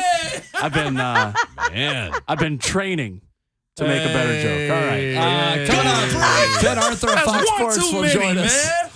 The locomotive that just won't stop as we talk Tennessee Pro Day. He was in Knoxville for Pro Day. Nice things. Who impressed him the most there? And he's got the Colts taking an interesting quarterback selection. Ben Arthur joins us next on 104.5 The Zone. Find God.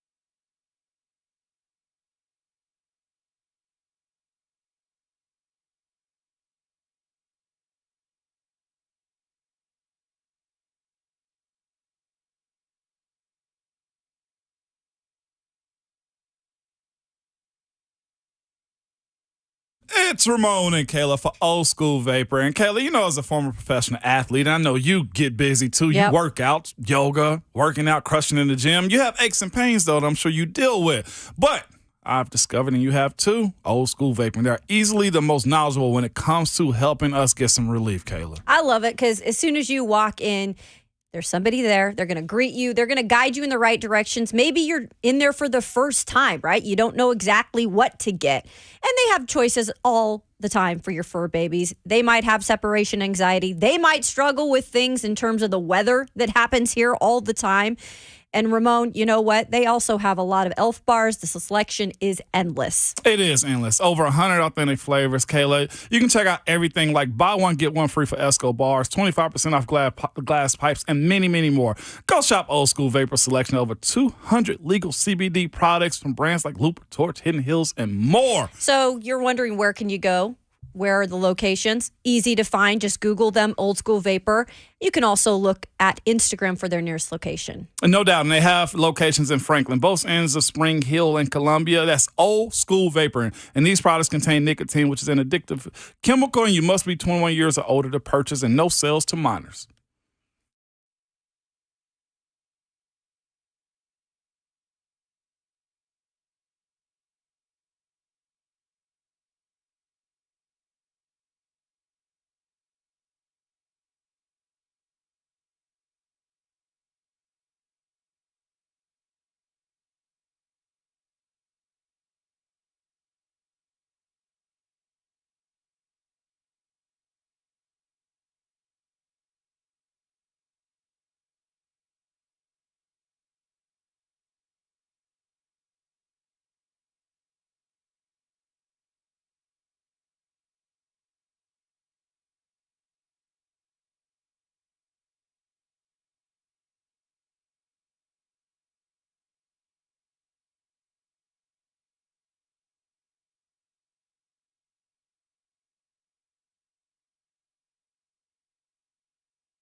Monday morning edition of Ramon, Kayla, and Will, and it's powered by All Four Seasons Garage Doors as we shift the conversation back to the NFL and the Tennessee Titans.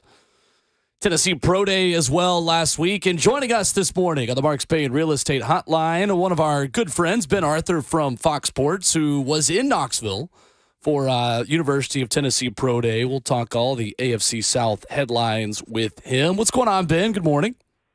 What's up, guys? How are you guys doing? Hey, Ben. What's up, man? We are good, and I'll tell you, as a Tennessee alumnus, it is nice to have a pro day where there are 5 or 6 guys that could legitimately be drafted early and often out of this Tennessee draft class. Who impressed you the most just from that pro day specifically last week?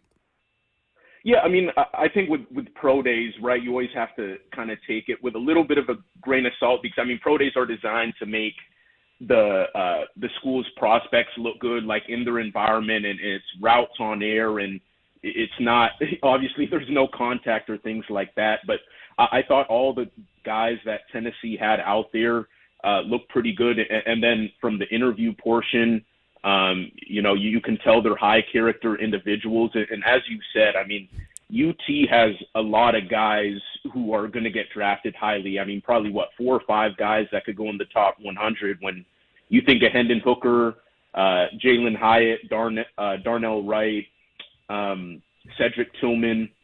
So they have a lot of guys this year, and so I'm curious to see where all of them will go. And obviously a lot of teams. I saw close to almost every team there, and the Titans had a large presence there too. So yeah, I think the guys who performed like Darnell Wright and Cedric Tillman and Jalen Hyatt, they had great workouts. Obviously, would have liked to see Hendon Hooker, but as he's still recovering from the ACL injury, he wasn't able to throw. But he was still there, able to talk with some personnel from certain teams, and he talked with the media as well. So I thought all in all, it was a kind of a good showing for their prospects over there at UT. And Ben, it sounded too like Mike Vrabel was pretty hands-on specifically with the offensive linemen. Yep. And I know Jerome Carvin mentioned afterwards that it felt like Vrabel was just already coaching them, like they'd already been drafted to the Tennessee Titans. Yeah, and that's kind of who we've learned, who Vrabel is, right? He loves kind of getting hands-on and come with those guys at the line of scrimmage, O-line, D-line guys. We've seen him do it with the Titans, but, just joint practices the last couple years with the Tampa Bay Bucks, getting out there and actually giving pointers to the guys with the Bucks, like saying, hey, maybe you should do this, or kind of showing them stuff, or just kind of getting his hands dirty. And then he was doing that in Knoxville last week. I think it's really cool to see a coach who, obviously we know he played the game, but to still want to be so active in the drills, kind of like the minutia of the drills, I think is a really cool thing to see. And I think is one of the reasons why players, rock with Vrabel so much, just that he's willing to kind of get in there, not just that he's a former player, but wanting to get involved in the nitty-gritty of the drills. Ben, when you look at just the presentation sometimes, especially in the draft era and this combine and pro day stuff, they look at the way a player looks and how they move, man. Darnell Wright, I hear people say all the time, man, he's such a big guy. But then you watch him perform and run, and you're like, he's not moving like a big guy. He's moving like a small guy. Did you see any of that this past week? Yeah, I think in some of the drills they did, and in climbing to the second level to meet the linebacker. And again, this is all kind of just drill stuff, and they're kind of other coaches holding the pads and whatnot. So you're not really seeing kind of live game action. But he moves really well, for a guy his size. And I think as we've gotten deeper into this pre-draft process, we've all seen him kind of rise up boards. I mean, I think he could be a very good, offensive tackle in the league for a very long time. I mean, he has great size, technique, footwork-wise. He's very sound. And then he's a lot quicker than even I anticipated. And seeing him in person, he moves very well, and so I will give that to him. Another guy that moves really well, man. Although his 40 time may not be the best, but the ability to be a pro-style wide receiver, Cedric Tillman. I heard that he may have possibly had probably the better day of the two between him and Hyatt when it comes down to pass catching, route running, size, and all those types of things. What did you get from a guy like Cedric? Yeah, Cedric, I thought Cedric had a really good showing. I mean, in the 40-yard dash, I mean, it was I didn't time it myself, but, man, he flew. Like, it was so effortless for him, too. It looked, just from the eye, it looked like 4.2, 4.3 range. I mean, he was gliding it. It almost didn't look like he was going, like, full speed. I know he was, but he is super fast. And then I think in the three-cone drill and then the routes on air stuff looked great. I think if you're like the Titans, the team in state, the NFL team in state, you should really look at a guy like Cedric Tillman who, I think he can, move around the formation, has great speed, productive, good hands. I like Cedric Tillman a lot. I mean, honestly, Cedric and Jalen Hyatt, I think people can maybe knock them a little bit just because of maybe the offense they played in and they were put in certain spots to do the catch and run thing or to get they were schemed wide open. But I think they're two very talented receivers who I think should go in the second round. Probably that range is probably where they should end up. And so I ended up impressed. Did I learn anything new from Cedric in Knoxville last week that I hadn't already seen on film and whatnot? I'm not sure I learned anything new, but again, kind of like with Darnell Wright and just seeing a guy like Cedric in person, you get a feel for how quick he is, how fast he is, and that was probably the thing that stood out the most. So when it comes to this Titans team, Vrabel's been out, and I know we use this one all the time. We want speed and all those types of things. But would it be better for how this team has been operating to probably go after the bigger wide receiver like a Treylon Burks that has good speed, good enough speed to where it benefits the entire offense moving forward? Like, go for the big bullies instead of just trying to go for the small, speedy guy.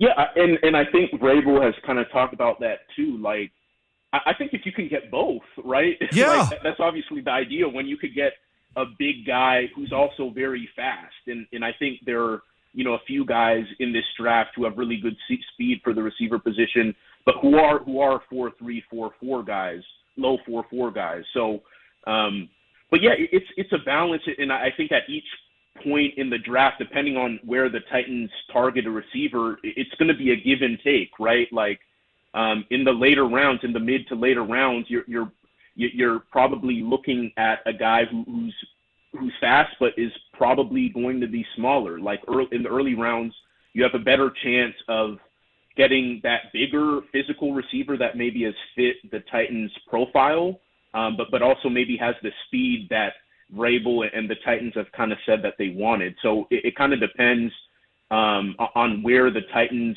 where they kind of have these receivers on their board and where they kind of look to take one, because I think it's pretty obvious that they're going to take one when they're going to take one. It's not, totally clear, but it's kind of a give and take, right? Like I think if you're drafting earlier, you have a better chance in first, second round, you have a better chance of getting the guy who checks both boxes, that physicality that we know the Titans like at that position, but also the speed and the polish as a receiver to kind of check those boxes. So, Ben, the latest in terms of the Titans, and I feel like we're hearing something now every single day. It's that time of the year, but Daniel Jeremiah of the NFL Network saying that the Titans are exploring options to trade up for the number 3 overall pick. Are you buying it? And if so, who are they eyeing? Do I buy it? I think, I would say, like, I would not be surprised if the Titans are looking into it. Like, if Rand Carthon is, I would expect him to be doing his due diligence on that. You look at the facts, right? The Titans have been at the pro day of every top quarterback. They were at Yep. In Tuscaloosa for Bryce Young, Columbus for C.J. Stroud, Lexington for Will Levis, Gainesville for Anthony Richardson. We know that they don't have long-term quarterback stability, and then they have their highest pick in 6 years. And we know with how the Titans have been, Mike Vrabel, that they're always going to be competitive in the AFC South, always going to be in the mix in the playoffs. Like, when are they going to have another? Like, when are they going to be this high in the draft again? And so I think you look at all those factors. I think it makes sense to explore the possibility. Is it going to happen? I'm not sure, but we all know, and Rand has said this, right? This is a quarterback-driven league. Like, if you have a chance to get a guy, and I think with the group this year, it doesn't seem like there's a clear-cut number one. Like, maybe it's C.J. Stroud and Bryce Young are 1A and 1B, and then you have 2A and 2B and Anthony Richardson and Will Levis. Like, if you could get one of those guys, like, I think, I would probably explore that, because I think in previous drafts you maybe have just one or two guys, but in this draft it seems like there's four. And then you look at Hendon Hooker. I mean, potentially he could go in the first round as well. And I think when you see that there's a depth at the top of the quarterbacks in a draft, and you're in the position that the Titans are in, with all the things I just said about the long-term uncertainty and the pick that they have, and all that, I would be very surprised if Rand Carthon wasn't at least looking into it. Well, and there's a lot of risk-reward quarterbacks, like you said, that they could take early on. So if you had to choose between Richardson, Hendon Hooker, and Will Levis, like, who do you feel like would be the more solid pick there? I really like Anthony Richardson. I mean, because of the upside, and we know the Titans still have Ryan Tannehill under contract for at least one more year, for one more year, right, with his contract. I really like the idea of maybe having him sit behind Ryan Tannehill for a year, and then potentially taking over in 2024, because with where the Titans are at, I mean, you look at them potentially trading up to 3, and you assume Bryce and CJ are going to be gone. So it's looking like if trading up is the option, I think Anthony Richardson is the guy.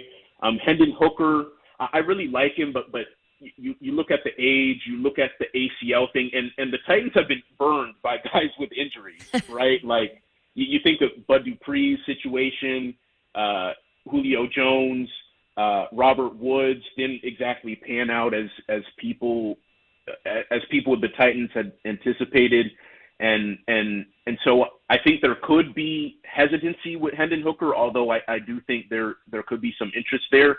But of the guys who I think are realistically available to the Titans, in Levis, Hooker, and Anthony Richardson, I really like Anthony Richardson because of that upside. There are a lot of things you have to work on with him, but I think, like, with sitting behind Tannehill, who's been a solid quarterback for a really long time, I think with a year, kind of a redshirt year, so to speak, he could really take off. And I think in terms of upside, Anthony Richardson might have the highest ceiling of any of the top guys.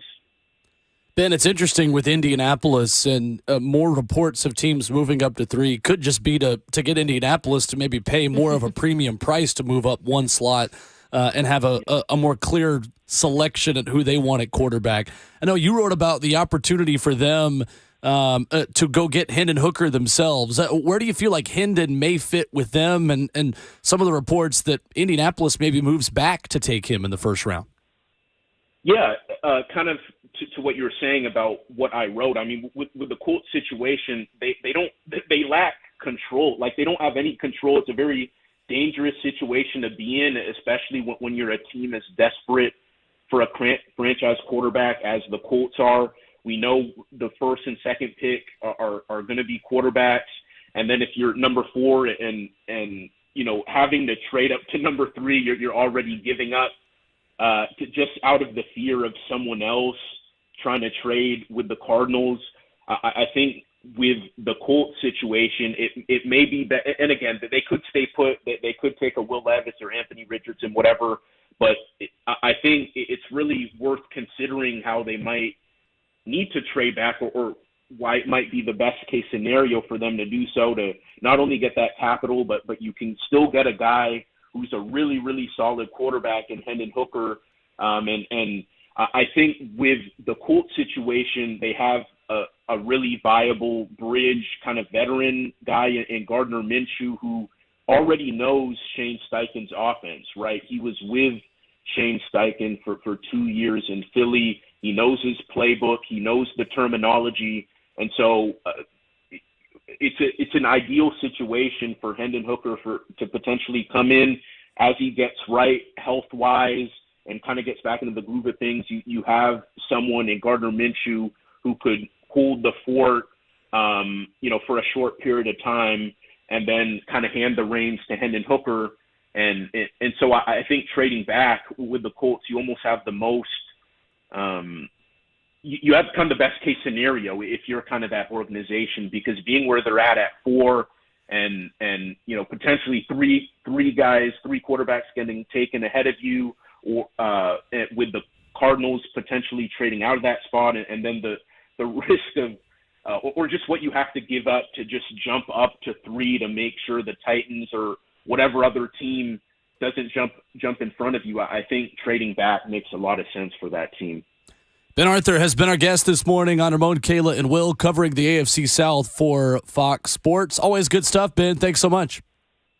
Thank you, guys. Thanks, Appreciate Ben. Thanks, man. All right, and when we come back, we finish off the show with a different perspective on the top 4 quarterbacks, courtesy of Albert Breer, the Monday Morning Quarterback, this morning on 2 guys that aren't even being viewed as first-rounders, who many might view as first-rounders or might view as Tennessee Titans.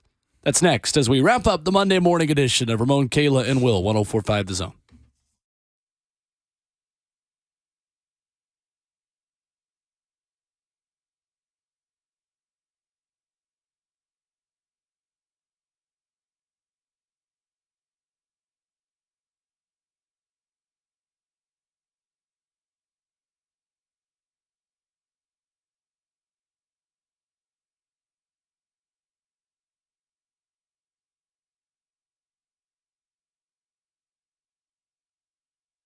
It's Ramon and Kayla for Spring Hill Heating and Cooling. Spring Hill Heating and Cooling, they are the heating and cooling company that can take care of all their HVAC needs. And here's the best way they do it, too. Spring Hill Heating and Cooling is a proud Rule Pro partner, Kayla, and a Mitsubishi Diamond contractor, too. And you know what? They're our friends. They're our family. Hung out with them this past week. And you know what? That's not just a saying, you guys. They are family owned and operated. And when they say family and owned and operated, they mean it. Kevin opening the doors back in 2011, raising his family. Now his daughters running the office, his son and son-in-law running the on-site technicians. It's awesome, you guys. They deliver all the services that those bigger corporate guys offer. Yeah. But they do it with the delivery of friendliness and family. They really care. And the Spring Hill Heating and Cooling family, they respond promptly to all of those issues, especially when it gets to be hot here.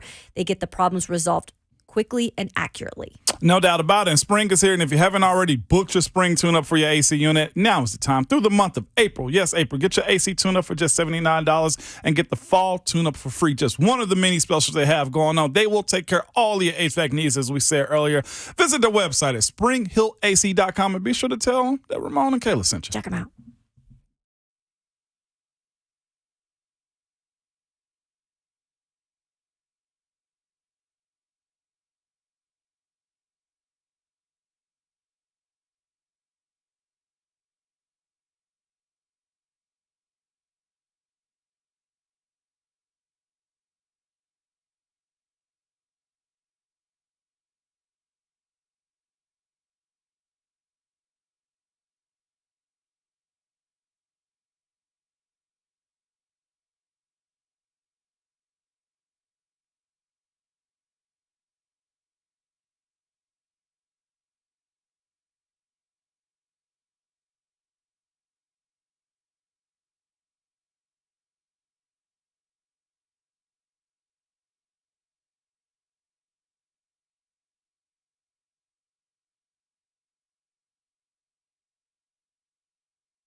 One final segment this morning on Ramon, Kayla, and Will, powered by All Four Seasons Garage Doors. Appreciate Ben Arthur, Josh Ward, hanging out with us this morning. We have another special guest this morning. Yeah. Who has made his way to the Mark Spain Real Estate Hotline. A trial moment for one member of the 104.5 The Zone family who enters the stand now off of an incident last week, the great parking incident of 2023, of the Zone Sprinter that was parked in 4 spaces. 5 spaces, perhaps. At least 4. Easily. Over under 4.5 spaces that were parked in. And the man who parked that Zone Sprinter has joined us. CJ from 104.5 The Zone has joined us on the Mark Spain Real Estate Hotline this morning. Hello, CJ. Good morning, everybody. Hi, CJ. All right. How do you defend your actions this morning, Yeah, CJ? lie to us, CJ. Come on. Lie. I see no reason to lie. I have no other recourse but to tell the truth. But first, a quick backstory. I'm coming back from a remote on Friday, and I was alerted that it was not the best parking job. I obviously didn't remember that. So, quick backstory. Thursday, when we're leaving Scoreboard, I get to the gate behind the building to where we park all the vehicles, and the gate is not opening. Oh. So I spend like the next 15 or so minutes trying to see what on earth I should do. And ultimately, I came to the decision, through the advice of some other people, that I should just park it in the employee area in the front. Now, here's where we get to the point where I was on a bit of a time crunch. Because I live in Murfreesboro, and I had to get back to Murfreesboro by 8 o'clock. So I was running about 30 minutes. So I just dropped the vehicle where I did and flew back to Murfreesboro. I got back in time, by the way. So left it there because I was running late. And I didn't even stop to check and look at how I parked the vehicle. So... questions. I will take questions now. Lesson learned, CJ? Straight up lesson learned. Look, I'm a much better driver than people give me credit for. Nope. You can't claim that after that parking job. No, you can't. Show you can't us. do it. Nope. Now you have to show us moving forward. That's right. Yeah. Well, We forgive you. Ramon, do you have any questions for CJ? I've driven those vans, CJ. No excuse, okay? I thought you were going to give him credit. No, I'm not giving them credit. You hearing me? Those things have backup cameras and everything, CJ. And we're not blaming it on the time constraint at all either, just so you know. CJ, that is 15 demerits. You owe us. I don't know how we will be paid back, but we will not trust you to drive anymore. That is demerit. how about I pay you all in lunch? How's that? Yeah. We accept. Actually, you know what? Wait a What we minute. accept is at the golf tournament next week. We will accept in breakfast being there. Jonathan Schaefer not happy. In the coffee being there when our show starts. Yep, that's where we're at. And do you claim Eki Bop as your first name? Oh goodness. Nickname. Look, I have been called every possible nickname in the history of mankind, including some that bring back some undue trauma. Oh. Yeah, leave those out. Yeah. Leave those out. Yeah, Show's almost over. You don't want to know what you were called during the breaks on Friday. I'll tell you that right now. Hey, look, if Slay wants to, and by the way, I'm called Eki Bop now, and even in my other job here in Murphy. I love it. Fantastic. Ron Slay just coining terms for the whole wide world. CJ has been our guest this morning, defending his parking job. CJ, we appreciate your time and efforts this morning. Good. Absolutely, I am a good sport. I will let you know I have a remarkable ability to laugh at myself, to laugh at that situation. So bring it on, everyone. Let's go, Eki Bop Bop. out, baby. Thank you, CJ. Appreciate the time. What is that? What's That's, that? That's the Law and Law and Order. Law and Order. The doink doink. Yeah. And The criminal justice system. I love it, man. Eki Bop. Way to I'm redeem just yourself. the cleaning lady. Oh, that body. The Office? That's The Office. Anyone? Yep. Okay. Yeah, when Good Michael job, did an Ramon. entire one-act play of a Law & Order SVU episode for a Lackawanna County production of Sweeney Todd. It's really good. We're back at it again, 6 a.m. tomorrow morning. More dad jokes, more office references, and a new national champion. A new national champion in the world of college basketball. Ron Slay will join us. Much, much more to discuss. And Ramon Foster with words of wisdom for your Monday, your Thursday.